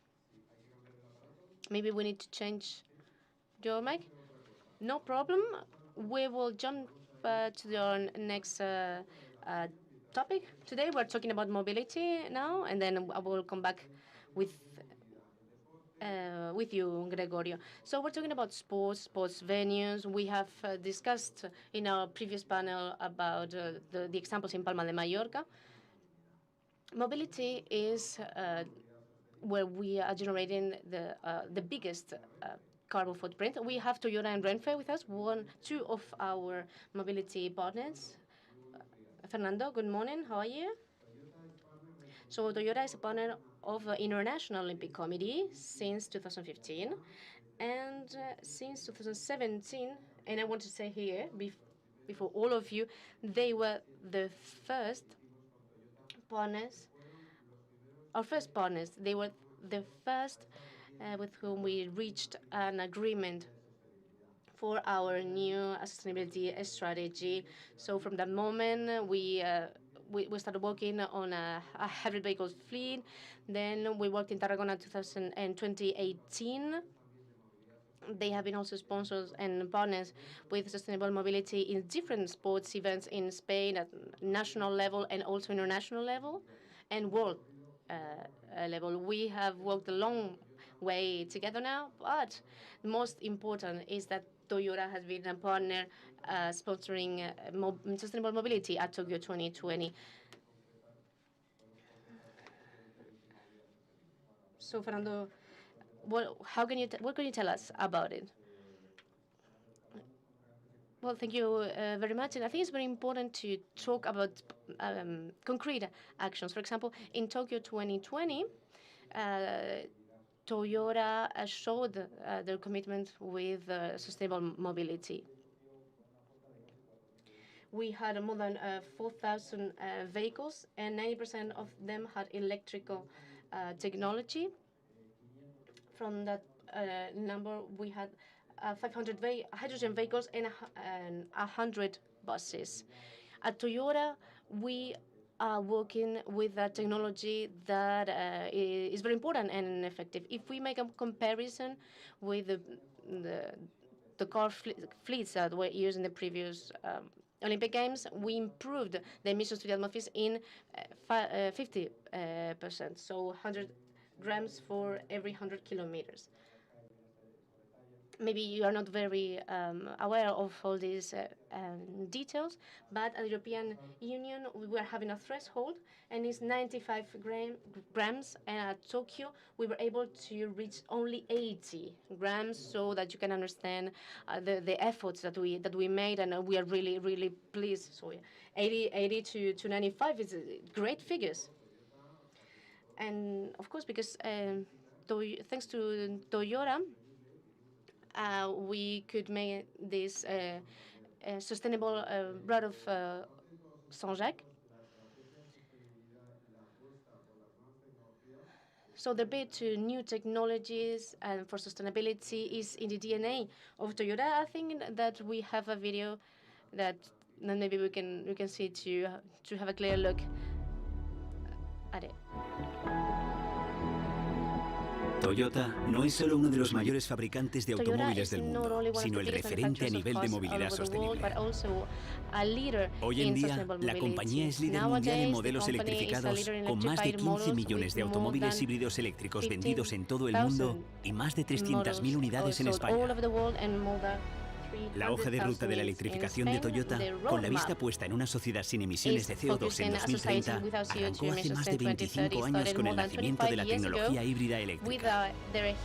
Esto demuestra el compromiso de Toyota para combatir el cambio climático, minimizando las emisiones de gases de efecto invernadero, CO2, a la vez que las emisiones de gases contaminantes, NOx y partículas, que afectan directamente a la salud de las personas. Emprender acciones para afrontar el cambio climático es una cuestión apremiante en todo el mundo.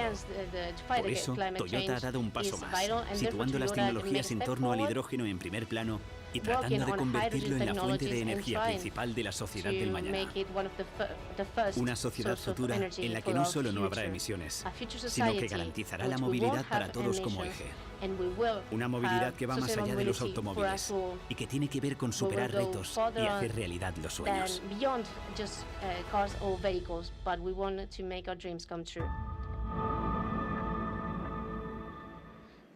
Qué bonito vídeo. Beautiful, beautiful video.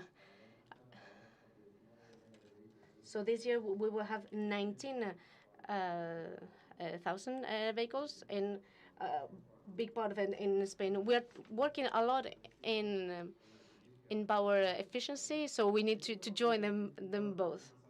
So in your opinion, what is the electrified technology that, in your opinion, is the best? We are talking about hydrogen, we're talking about electrical vehicles. Of course, we are all looking for a guarantee in the market for the best option. What we want is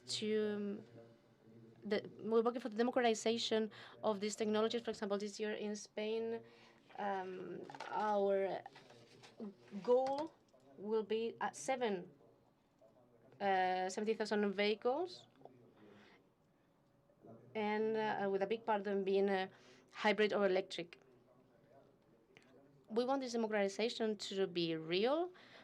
In order to drive a hybrid electrical car, we don't need a lot of cables to go to one point to another. It is a technology that is being implemented, and we are reaching this improvement in gas emissions that we are looking for.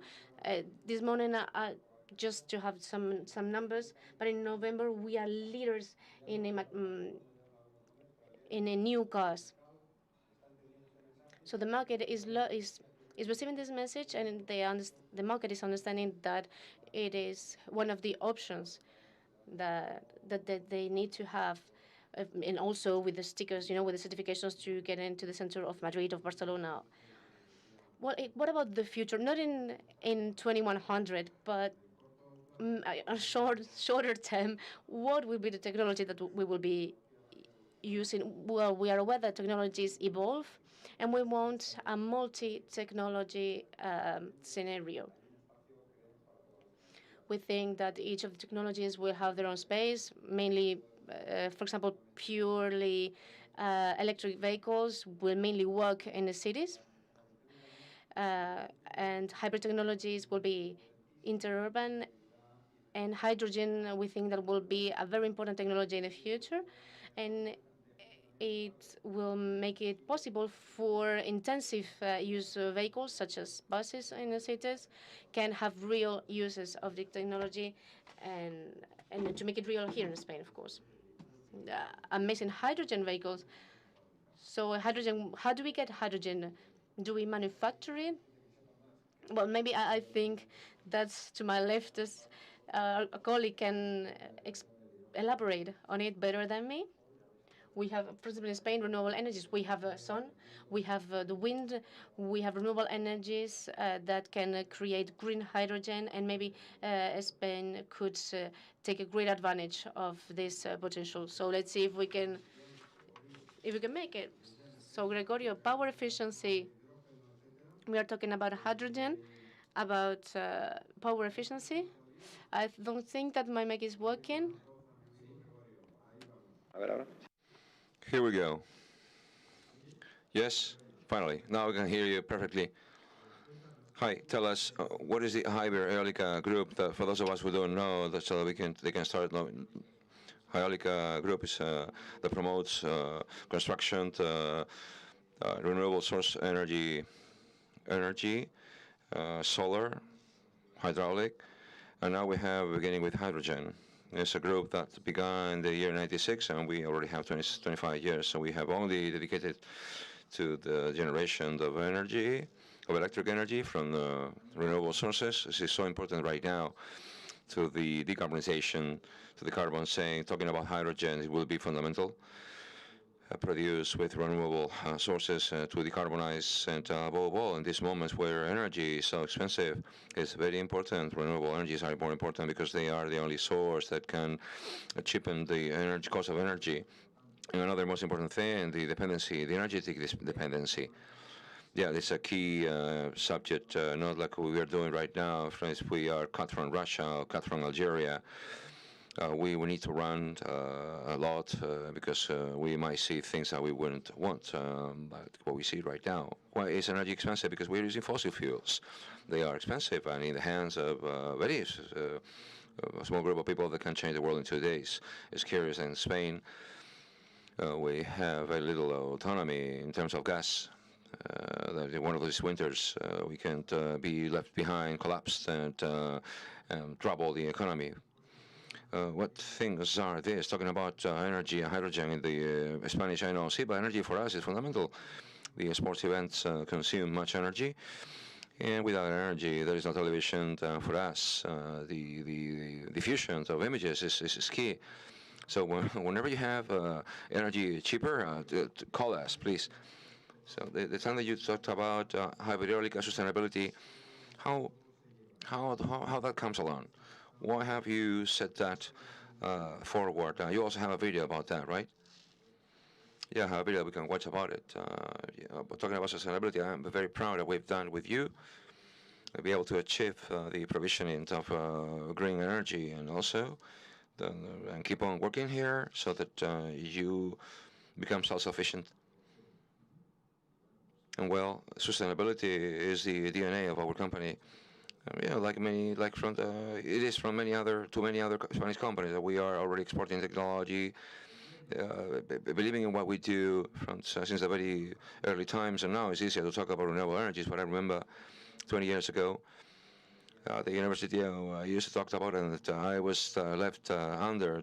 Now we are all running in the same direction. No, we don't have a way. There's no way back.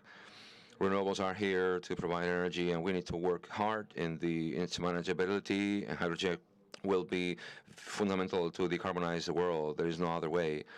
And it's a system, I believe, the best storing mechanism to substitute the other polluting technologies. How proudful to have a Spanish company leader in technology, green technologies, and energy technology, and present in several countries in Latin America. Yes, we are in Chile, in Brazil, Peru, and in short, we'll be in the United States, which is the challenge we have ahead. Well, if you prefer, we're going to see this video from Hyper-Eolica.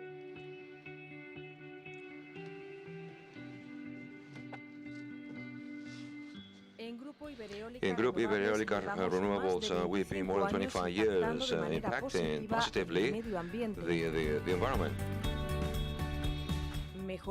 improving the quality of life of people,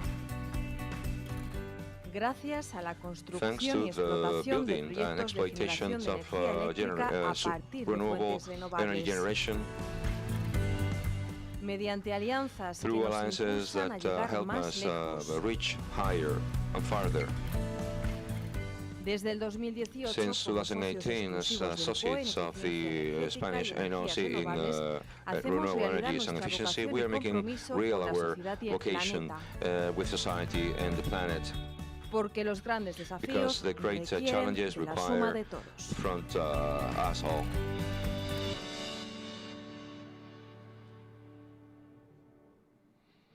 together we reach the challenges. Gregorio, this model, this pilot that we are doing now in the Spanish NOC, efficiency, sales efficiency, etc., we want to packetize it. We want to industrialize it, something that it can be replicable. Do you believe that that is possible if in other sports installations, other venues? Yes, I believe so. As you already know, we have done an auditing of these premises, and we've seen that it was possible to reduce consumption. And more than lessening, optimizing the rates. And well, with that, what we now are doing, as you well know, day after day, is to build a premise for self-sufficient premise to reduce and even sell, where you might become exporters. It can be done in other places, but I hope that for the next year you can inaugurate your own premise, solar premise, and with that you can export to other sites throughout in the sports world. There are hundreds of them that I believe need optimizing, and above all, reduction in costs and in a clean way. Yeah, swimming pools, for example. The mayor was commenting before. Swimming pools are a great consumer of energy, and from energy we go back to sustainable mobility. Irene, good morning. How are you? Very good, Manuel. Thanks for coming, Irene. Irene is coming from Renfe. Recently, the Spanish NOC signed April 21 an agreement to impulse sustainable mobility, not only from small vehicles but also large transport units in a bigger dimension for all operations of in sports. Irene, how is Renfe compromised with sports? Well, as you are expressing through agreements and collaborations with local entities, clubs, and federations. Historically, Renfe has always bet on impulsing sport and also for sustainable mobility, giving away its railway system to the sports organizations. As I was telling you, this compromise, we materialize it through agreements, collaborations. We have collaborations since 2017 with the Superior Council of Sports, even sponsors with the Spanish Federation of Rugby. We are supporting initiatives coming from the Paralympic Committee, Spanish Paralympic Committee, but above all with this agreement, the collaboration agreement that you are mentioning, that is really, really recent, done last April. Well, with the compromise of continue supporting sustainability and collaborate together towards what is somehow the denomination of this collaboration, the sustainability train of Spanish sport. At the end, we want to support the alliance between sports and railway transport as a way of mobility, which is respectful with the environment. At the end, railways is a very sustainable transport mode, and through actions within that agreement, like for example, promoting, sponsoring diffusion of and other joint activities to continue developing our strategies, sustainability strategies of both parties together. As I am saying, to continue bidding for the sustainable mobility of Spanish sports. Yeah, we move with Renfe, we use Renfe a lot, but those objectives and big projects, and now, if you remember, we talked about hop on the sustainability train. Those big objectives and big projects, it's also true that sustainability is step by step and rather. What are the gestures, even though they're small? What gestures have Renfe had to becoming a more sustainable entity? Well, as you are well saying. The great objectives have to be present. but obviously developing then from the very action that seems to be small. Renfe counts since many years ago with strategy plans in sustainability, in the energy plan, in the fighting climate change, together with ADIF, which is administration of the railway infrastructure. And within those strategies and plans, we count with specific actions, like titles, like, for example, culture and awareness, energy efficiency, energy traction, energy that can be used for other uses, or works in our mobile platforms for the self-use. I can give you some concrete examples, so it can be short. So as I said, we have, for example, the implementation of reversible stations that we can recuperate the braking power of our trains, so it just doesn't is lost in terms of heat. Plans of renewing our railway platforms, all the systems of regulation and control, and more efficient technologies in illumination, and if, as I was saying before, the renewable energies thing is already. We have already premises and fabrication installations that help us be less depending on the network for our consumption. But also Renfe, since I've been coming out a lot on press, is analyzing the possible implementations of solar panel fields for a possible generation of electricity for the traction issue. Logically, at the end, historically, Renfe is moving trains, and for, the consumption of traction is big. And the future of Renfe, how is it? Well, the future of Renfe is actually very sustainable. And like we also say when we talk about sustainability, the future is really clear that we need to travel by train. So we hope that that continues being the preferred platform for sport and of all the values. Would you like to see the video we have? Yes, let's go ahead.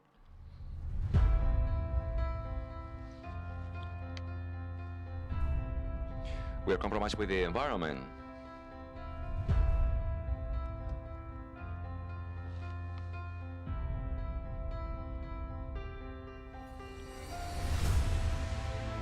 We have zero-emission trains, electrical and ecological zero-emission trains.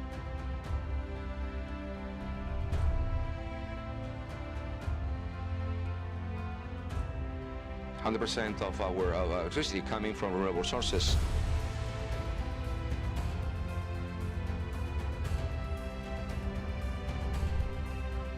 We are saving 1.8 million tons, annual tons of CO2. We are compromised with sustainability.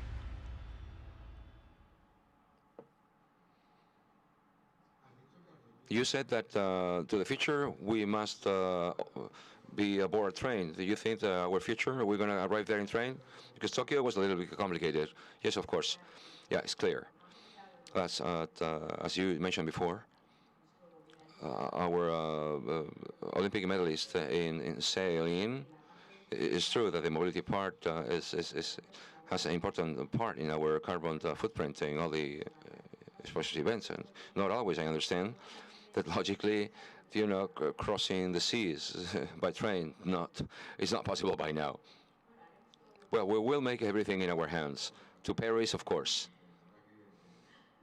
Okay, thank you very much, Irene. In this Congress, we've been talking about the environment, but many times we mentioned that the SDGs is not only environment, is much more. 2030 agenda has other scopes for sustainable development of society. And the Olympic movement, one of the things that they impinge upon is with the gender equality, the SDG number 5. And of course, in Spain, we want to talk about gender equality and women's sports. The name that comes up is Iberdrola. Juan Luis, good morning. Hello, how are you? What can you tell us that many people know through sports, which is the strong standing of Iberdrola for the women's sports? Well, first of all, thank you very much for inviting us again to the Signal Gorgas, and congratulations, Alejandro, you and everyone who is here in the audience today. Well, it's curious. It is really strange, the Olympic Committee talking about energy. Well, Iberdrola talking about sports. Well, some things could be, a round-trip in train. Well, since the very beginnings of the SDGs, Iberdrola has been firmly compromised. In 2015, there was a modification of the company statutes, and we include those objectives within our statutes. And among them, we embraced the ones that are more aligned, number 5, which is equality, in which we are proudly associates of the Olympic NOC, Spanish NOC. And also Iberdrola, it was already implementing some policies in conciliation, in gender equality, amongst its own staff. We were very much ahead of what regulation later added. But it was firstly looking for a different way out for objective number 5. We identified that the ideal vehicle to empower this equality was sports. Those values coming from sports plus beyond those of practice. The studies were sending out data that the sports practice beyond being healthy, which is to practice sports, supported the fact that women that practice sports had a great ability to integrate socially and a better integrability in the laboral workforce. So we began reinforcing these objectives with sustainability and with everybody said, well, this is just a picture for the news, but sustainability in the last 20 years we invested, I don't know how much, 100,000 million euros. 100 million euros. In gender equality, we began this like being, I think that the great success we've had with this program has been a fun and wonderful sponsoring in which there has never been a commercial exploitation. We never measure the return on investment with the federations that help us, with the Spanish NOC, of course, athletes, and a wonderful women sponsor team that is from science fiction that is able to do all this.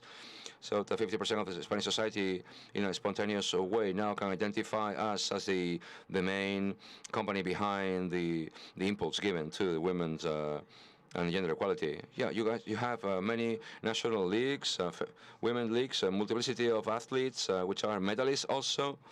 You have an amazing panel, not only Olympic, but also Paralympic. Yes, of course, we are associates of the ALDO Paralympic Committee. This only produces satisfaction. It's a lot of work, but it just a sense of belonging, feeling of belonging to all the employees. What I believe that a little bit of the key of all this, just as we talked before about our alliance, is to have the chance to find someone that has the ability to have the vision, and to support with a strong will. We were happy to be the first to see this.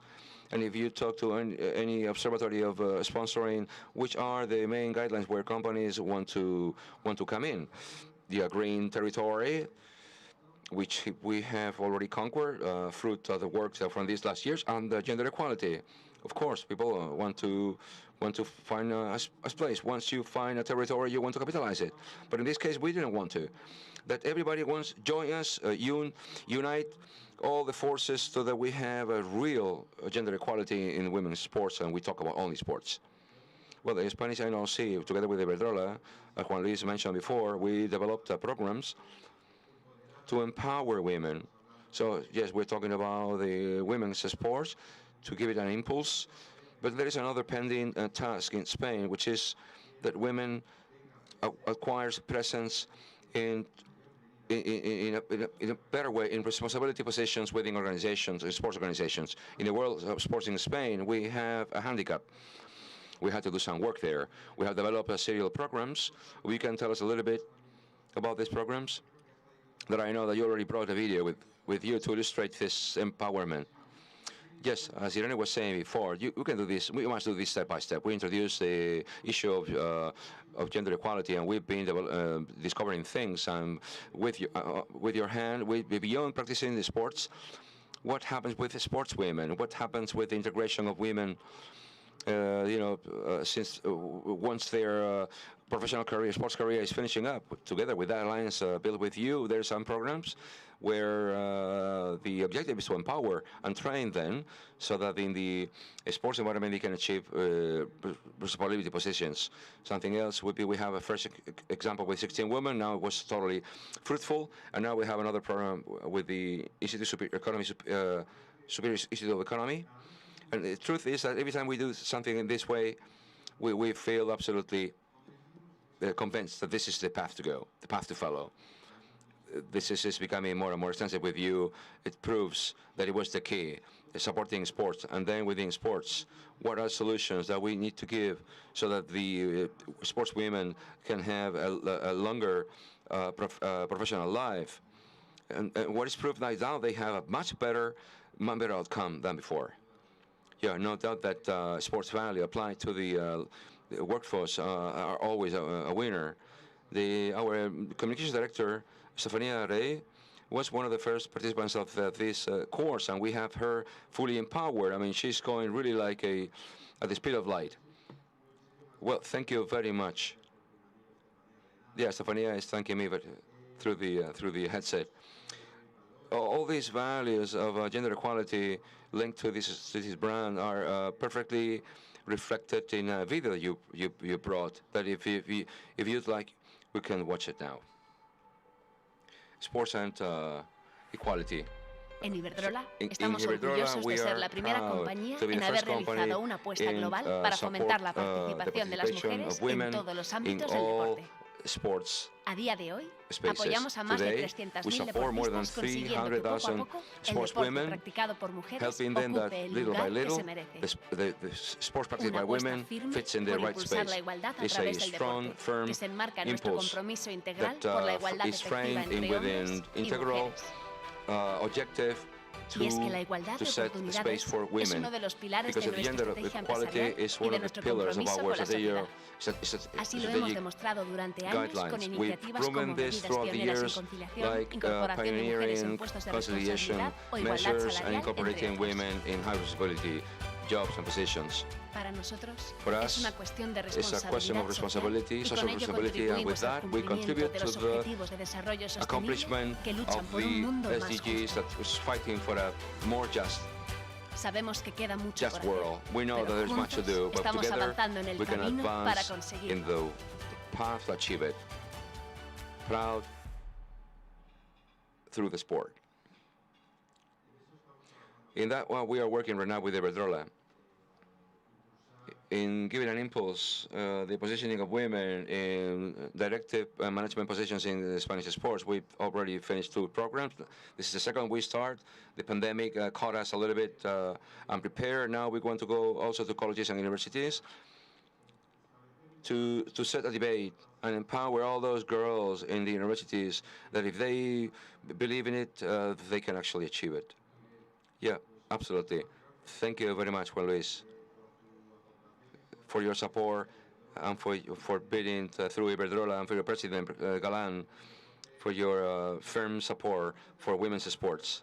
And we are going to finish, we're going to wrap up this table with a fundamental part that for us is training. We talk about energy efficiency, sustainable mobility, gender equality, CO2 calculator, footprint, etc., etc. But common denominator to all these activities and to all these certificates we have are the SDGs. For that reason, we have here today with us Julio Andrade. Good morning, Julio. General Director of CIFAL Málaga, UNITAR. Yeah, I think you're going to tell us about it much better than myself. Tell us, all the audience and those following us through the digital channels, what is your company? Hello, good to all the participating and the previous tables, to the Spanish NOC for inviting us. Also, I have to say that salutation from my boss, the Secretary General from the United Nations, Executive Director of UNITAP, and our division director with whom we signed this alliance with in Spanish NOC before the pandemic. It looks like it was many more than 2 years. Yeah, in Malaga.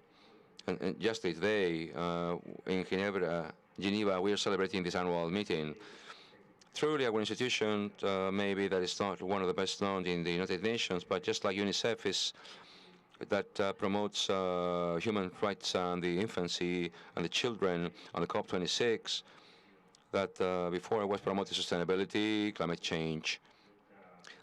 Our organism is specialized at the United Nations Agency for Training and Research.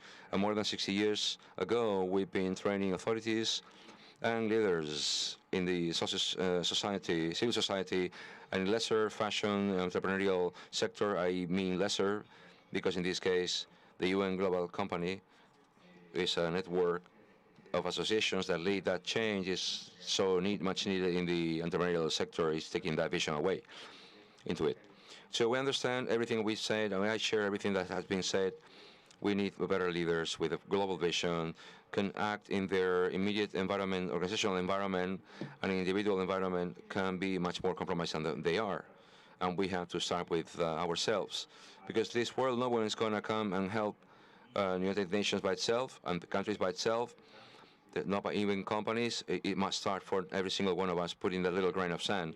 And the intangible must be realized. Sustainability is tangible in concrete actions.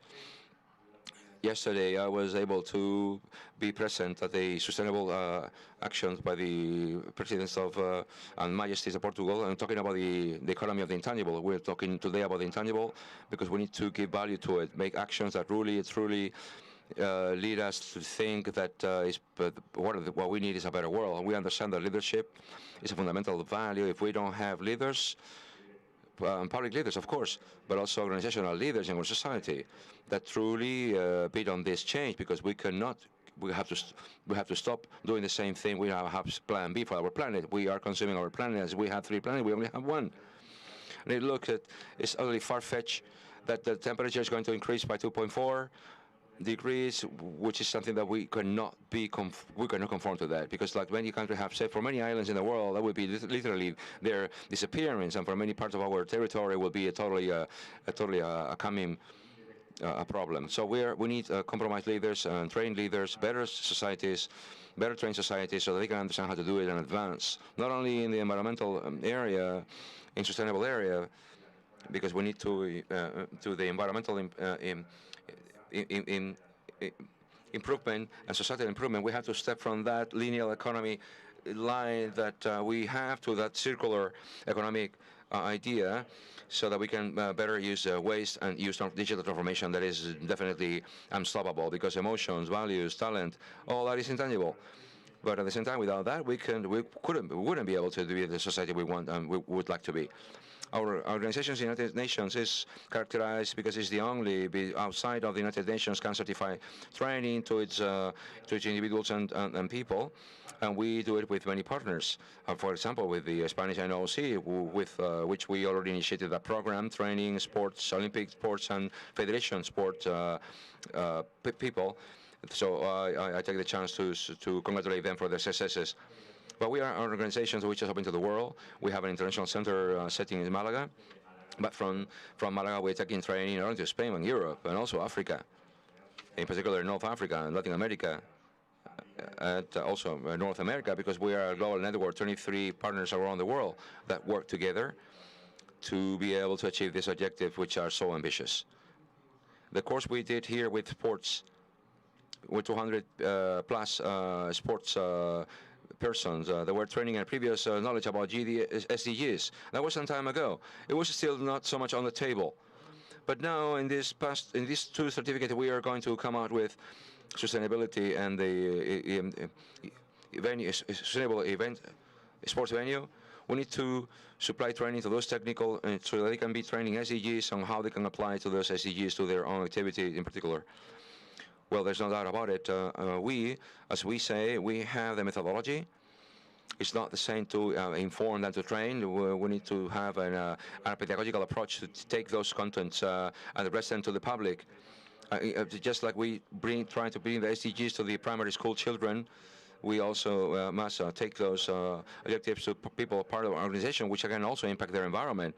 So effectively, we've been talking about it, how we can do the next jump and train through the Spanish NOC and partners, many of them here present, not only technical director, sports directors, but also conjointly with the federations, of the sports federations, that understanding how they can improve. We need to land finally. This was an example. Take a look at this as an example, because through the competitive COPs done in Madrid, we did an alliance with UNITAR, and the NOC, and with a multinational of Tetra Pak in particular, and liquor company in Malaga. What I mean is that there was an alternative to drink in a way without using plastic. So there are many examples of those technicians can use to improve the carbon footprint and to improve the sustainability. In fact, we already have an experience which you can download from our website. It's a first manual of sustainable sports events with the centering on gender equality and sustainability. So we're talking about that universal accessibility, having sports events and be able to manage with that climate that the NOC have very clear of accessibility, universal accessibility, but also with that focus on gender. So yeah, training is the best path for society. It's one of the best Olympic values to train those who want to have a better world through sports. And we are fully convinced that training of leaders and teams is fundamental. But if we talk about leaders and future, no doubt we can talk about the youngest ones. So in this Congress, we want to announce that the Spanish NOC, together with Iberdrola and UNITAR, we're going to launch a program of training program to leaders for the future. Kids from primary schools, secondary cycle, and professional training. Julio, can you tell us a little bit more about this program? Of course, and first of all, also I would like to thank your trust from both of you. So this is a very important program for us. We have a pilot program in Andalusia region and in the city of Malaga, of course. We're talking about gamification because we need to talk their language for them, for children to understand. They need to, to make them compete and to make the SDGs as their own commitments too. So and therefore they need to talk their language. We are working also with some vulnerable kids, and we can talk about, for example, climate change, SDGs, about gender equality. They find a value that they can attach to, and they will improve their education. If you want to escalate this, we need technology, and we need to work with the teachers, giving them the tools they need to go further.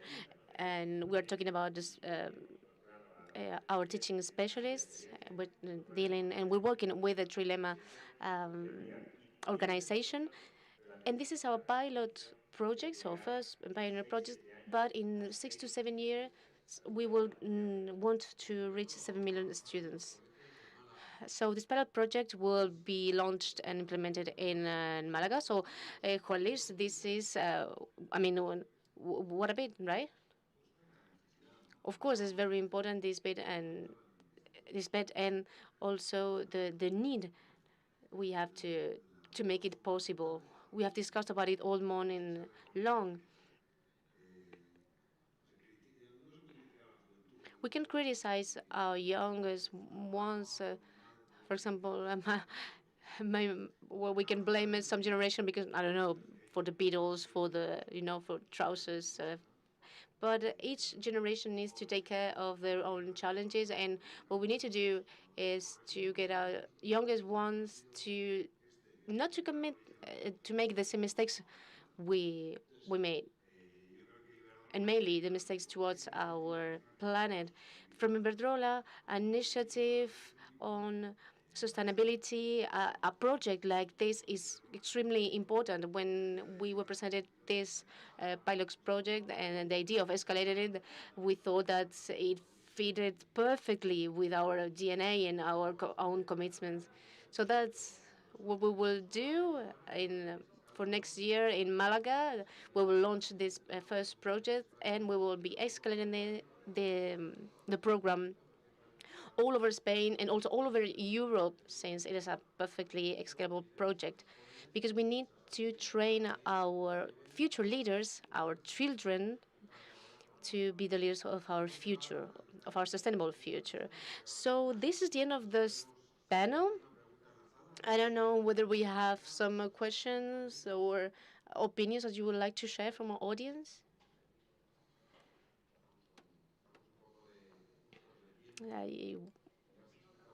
You explained everything just so perfect that maybe since we are a bit in a rush, time is clicking. So our empowering women, Empowered Women by Iberdrola, if you can wrap up this session. Well, thank you all. Manolo is going to give you also some gifts as a reminder to this second Sustainable Congress. And, well, thank you. A big round of applause to our sustainability partners. Gregorio, Juan Luis, Fernando, Irene, and Julio. And let's take a picture all together. Step forward, please, just behind our SDGs cubes.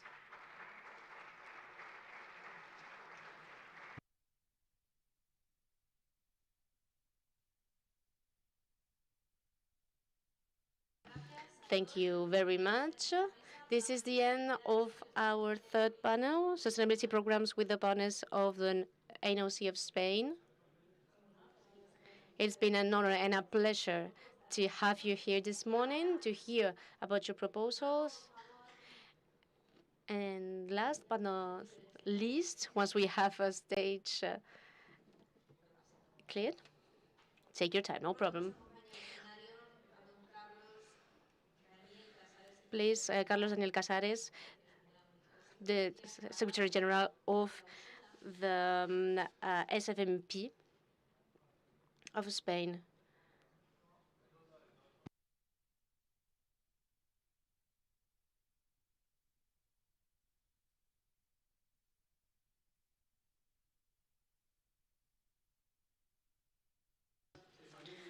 Thank you very much, Estefania. Thank you for your words and also for the great way that you guided us all through this second Congress. So this is a wrap-up. The second Congress for Sustainability of the NOC of Spain. First of all, I would like to thank the sustainability team of the NOC of Spain and, of course, its president, Alejandro Blanco. I know that he's on his way. He's coming back from a meeting he just had some minutes ago with the Minister of Sports and Culture. Thank you very much, Alejandro, because you are one of our leaders and one of our representatives in national sports. We are receiving a great deal of support from you, not only for us, for the Spanish Federation of Municipalities and Provinces, but also through the NOC of Spain supporting several projects. Only some days ago, Alejandro Blanco was presented around a Valley project for the Winter Olympic Games candidacy from understanding and from respect. And Alejandro Blanco said that our Pyrenees needed to show their passions for the mountain, for the snow, and also for winter games. And behind this speech, what happened was that he received the support of all of the mayors of all the towns and municipalities of the region.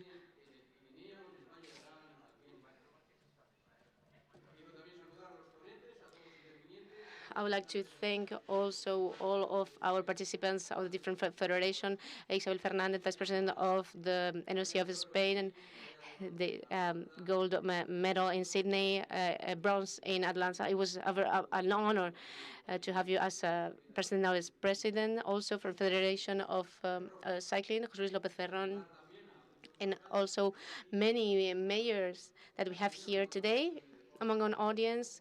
Eduardo Morán, the mayor of Campo Nayara, José, a mayor of Palma de Mallorca, joining the second panel today, also the Sustainability Commission. Isabel and every one of you, thank you very much for your support. So we have focused on the 2030 agenda from the beginning when everything started at the UN, and we have participated in different forums at international level. This very evening, I have another meeting with the Federation of Municipalities and Provinces in Europe, and we are also participating in different platforms linked to the UN.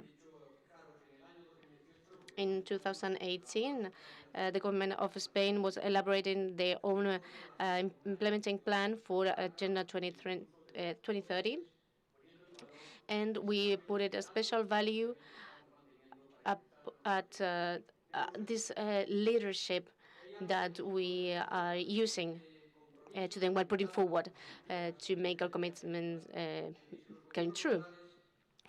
Without our local governments and entities, we won't be able to reach the goals and the purposes that are gathered in the 2030 agenda, because we need to go through our local authorities to do that.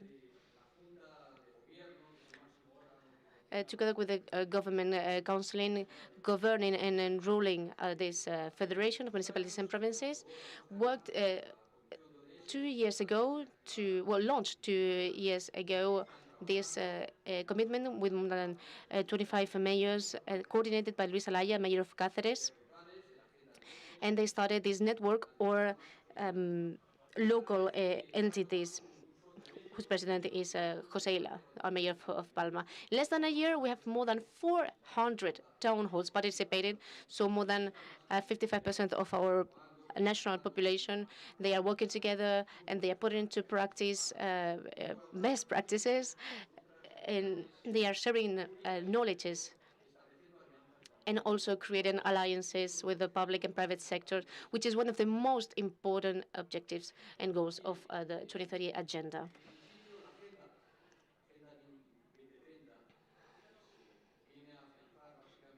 The purpose of this agenda is to put a solid soil on all the work that we have been doing these past years.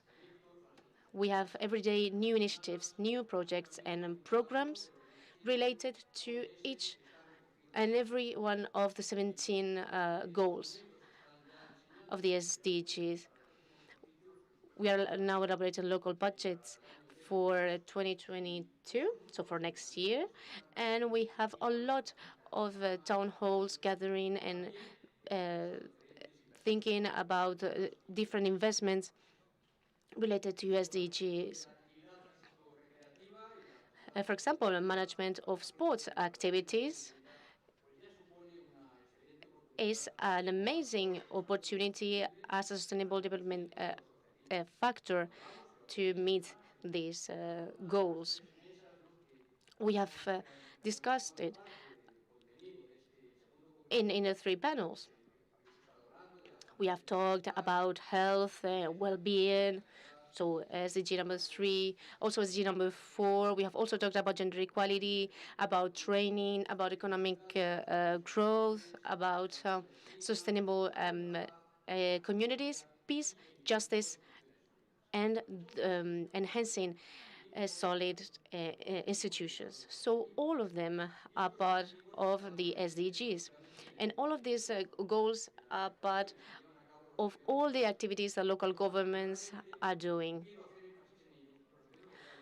I think it is important to emphasize that our local entities and governments are working very hard on the sports sector.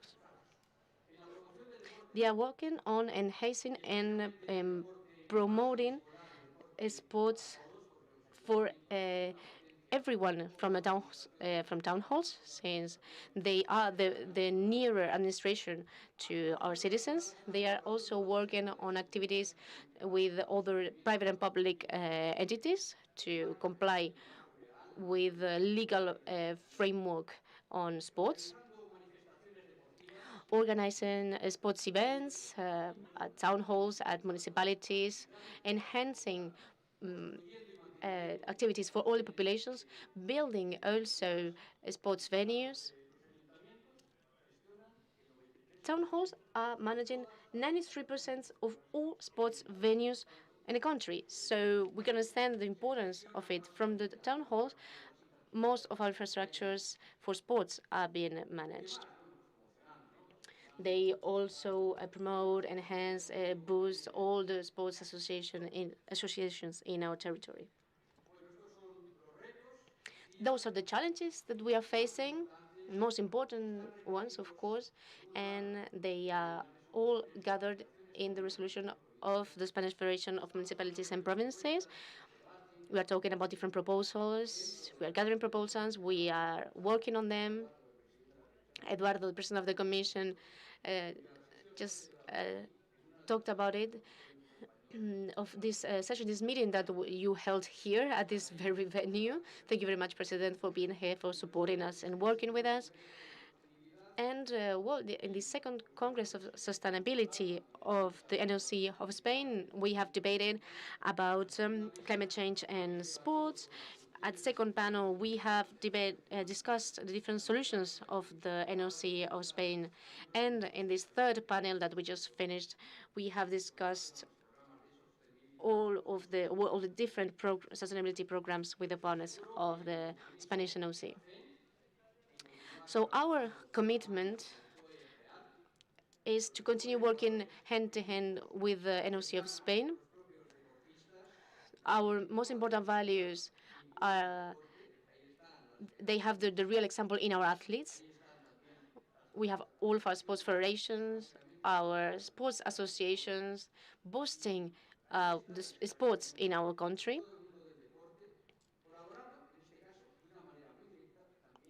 All the sports stakeholders are participating in making new steps in this path, and we are really honored and we are glad to say that through this agreement in this framework with the NOC of Spain, we are boosting and enhancing many activities, acknowledging that our town halls are our most are nearer administration, and the most important one to put all of this into place, because they are representing the people living in a town. So town hall is the hall, let's say, where all the citizens of that town live. And it is in our town halls where we are boosting two main challenges, so the cohesion of our territory and the social cohesion too of our citizens. We collaborate, we join forces, and we try to make a better country every day. And I can assure you that in order to do that, sustainability and healthy activities and initiatives and healthy measures too are the key. So what we want is sustainable, healthy, and sure municipalities. And I would like to say something personal to end and to finish this session today. The best values are friendship and are learned when we practice sports. When I met Alejandro many years ago, right, I was just a kid, and we met at Valladolid at a tatami. And when we were practicing judo, randori is very important. It's one of the grip that you need to make. Is a training that you need to do to create the rest of the movements of judokas. We're talking about training. We're talking about combat strategy. Well, I can assure you that at that gym, all of us wanted to do randori with Alejandro. Why? Because he was a great colleague. He allowed you to make the special movements. He taught you judo, and being the great judoka he was, he let you put it down to the floor, and of course he would also put you down. What do I mean by all of that? That's how we learned quality judo. And it was unusual to find good colleagues like that who teach you, who wanted to teach you and to help you. That gym doesn't exist anymore. But at that place, I remember that we made great friendships. We learned how to love sports, how to love judo, and we learned to be sportsmen and women, to learn the best values of life, being consistent with respect towards the others, with inclusive work and teamwork. Therefore, this anecdote I wanted to tell you is very important for me. Thank you, Alejandro, for teaching me to practice the best judo possible, the best judo, which is life. Thank you for being my friend. And thank you for being my friend, of course, since we met together in that tatami when I was 14. Thank you, all of you. Thank you to the National Olympic Committee of Spain. Manolo, is just wonderful to be able to work with you, with all of your team. Thank you for your support, for your unconditional support, and thank you very much for organizing these wonderful events. Thank you very much, and let's move on. Let's continue with this race. Por favor, señor Casares, no se marche. Please don't leave the stage just yet. Please stay with us. The President of the National Olympic Committee of Spain, Alejandro Ros, please join us to the stage.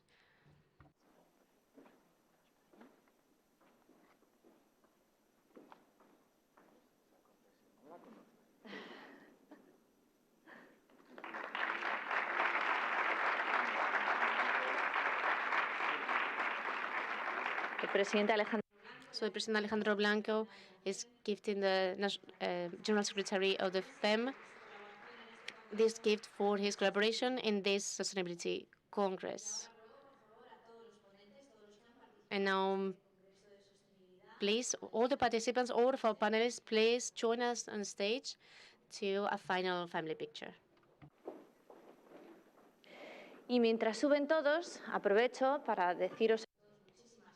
And also, I would also like to thank you all for your participation, for being here with us today. We will now enjoy a very sustainable cocktail afterwards. Thank you very much for being part of the second Sustainability Congress of the National Olympic Committee of Spain. Next year, we hope having you too in our third Sustainability Congress. Thank you very much.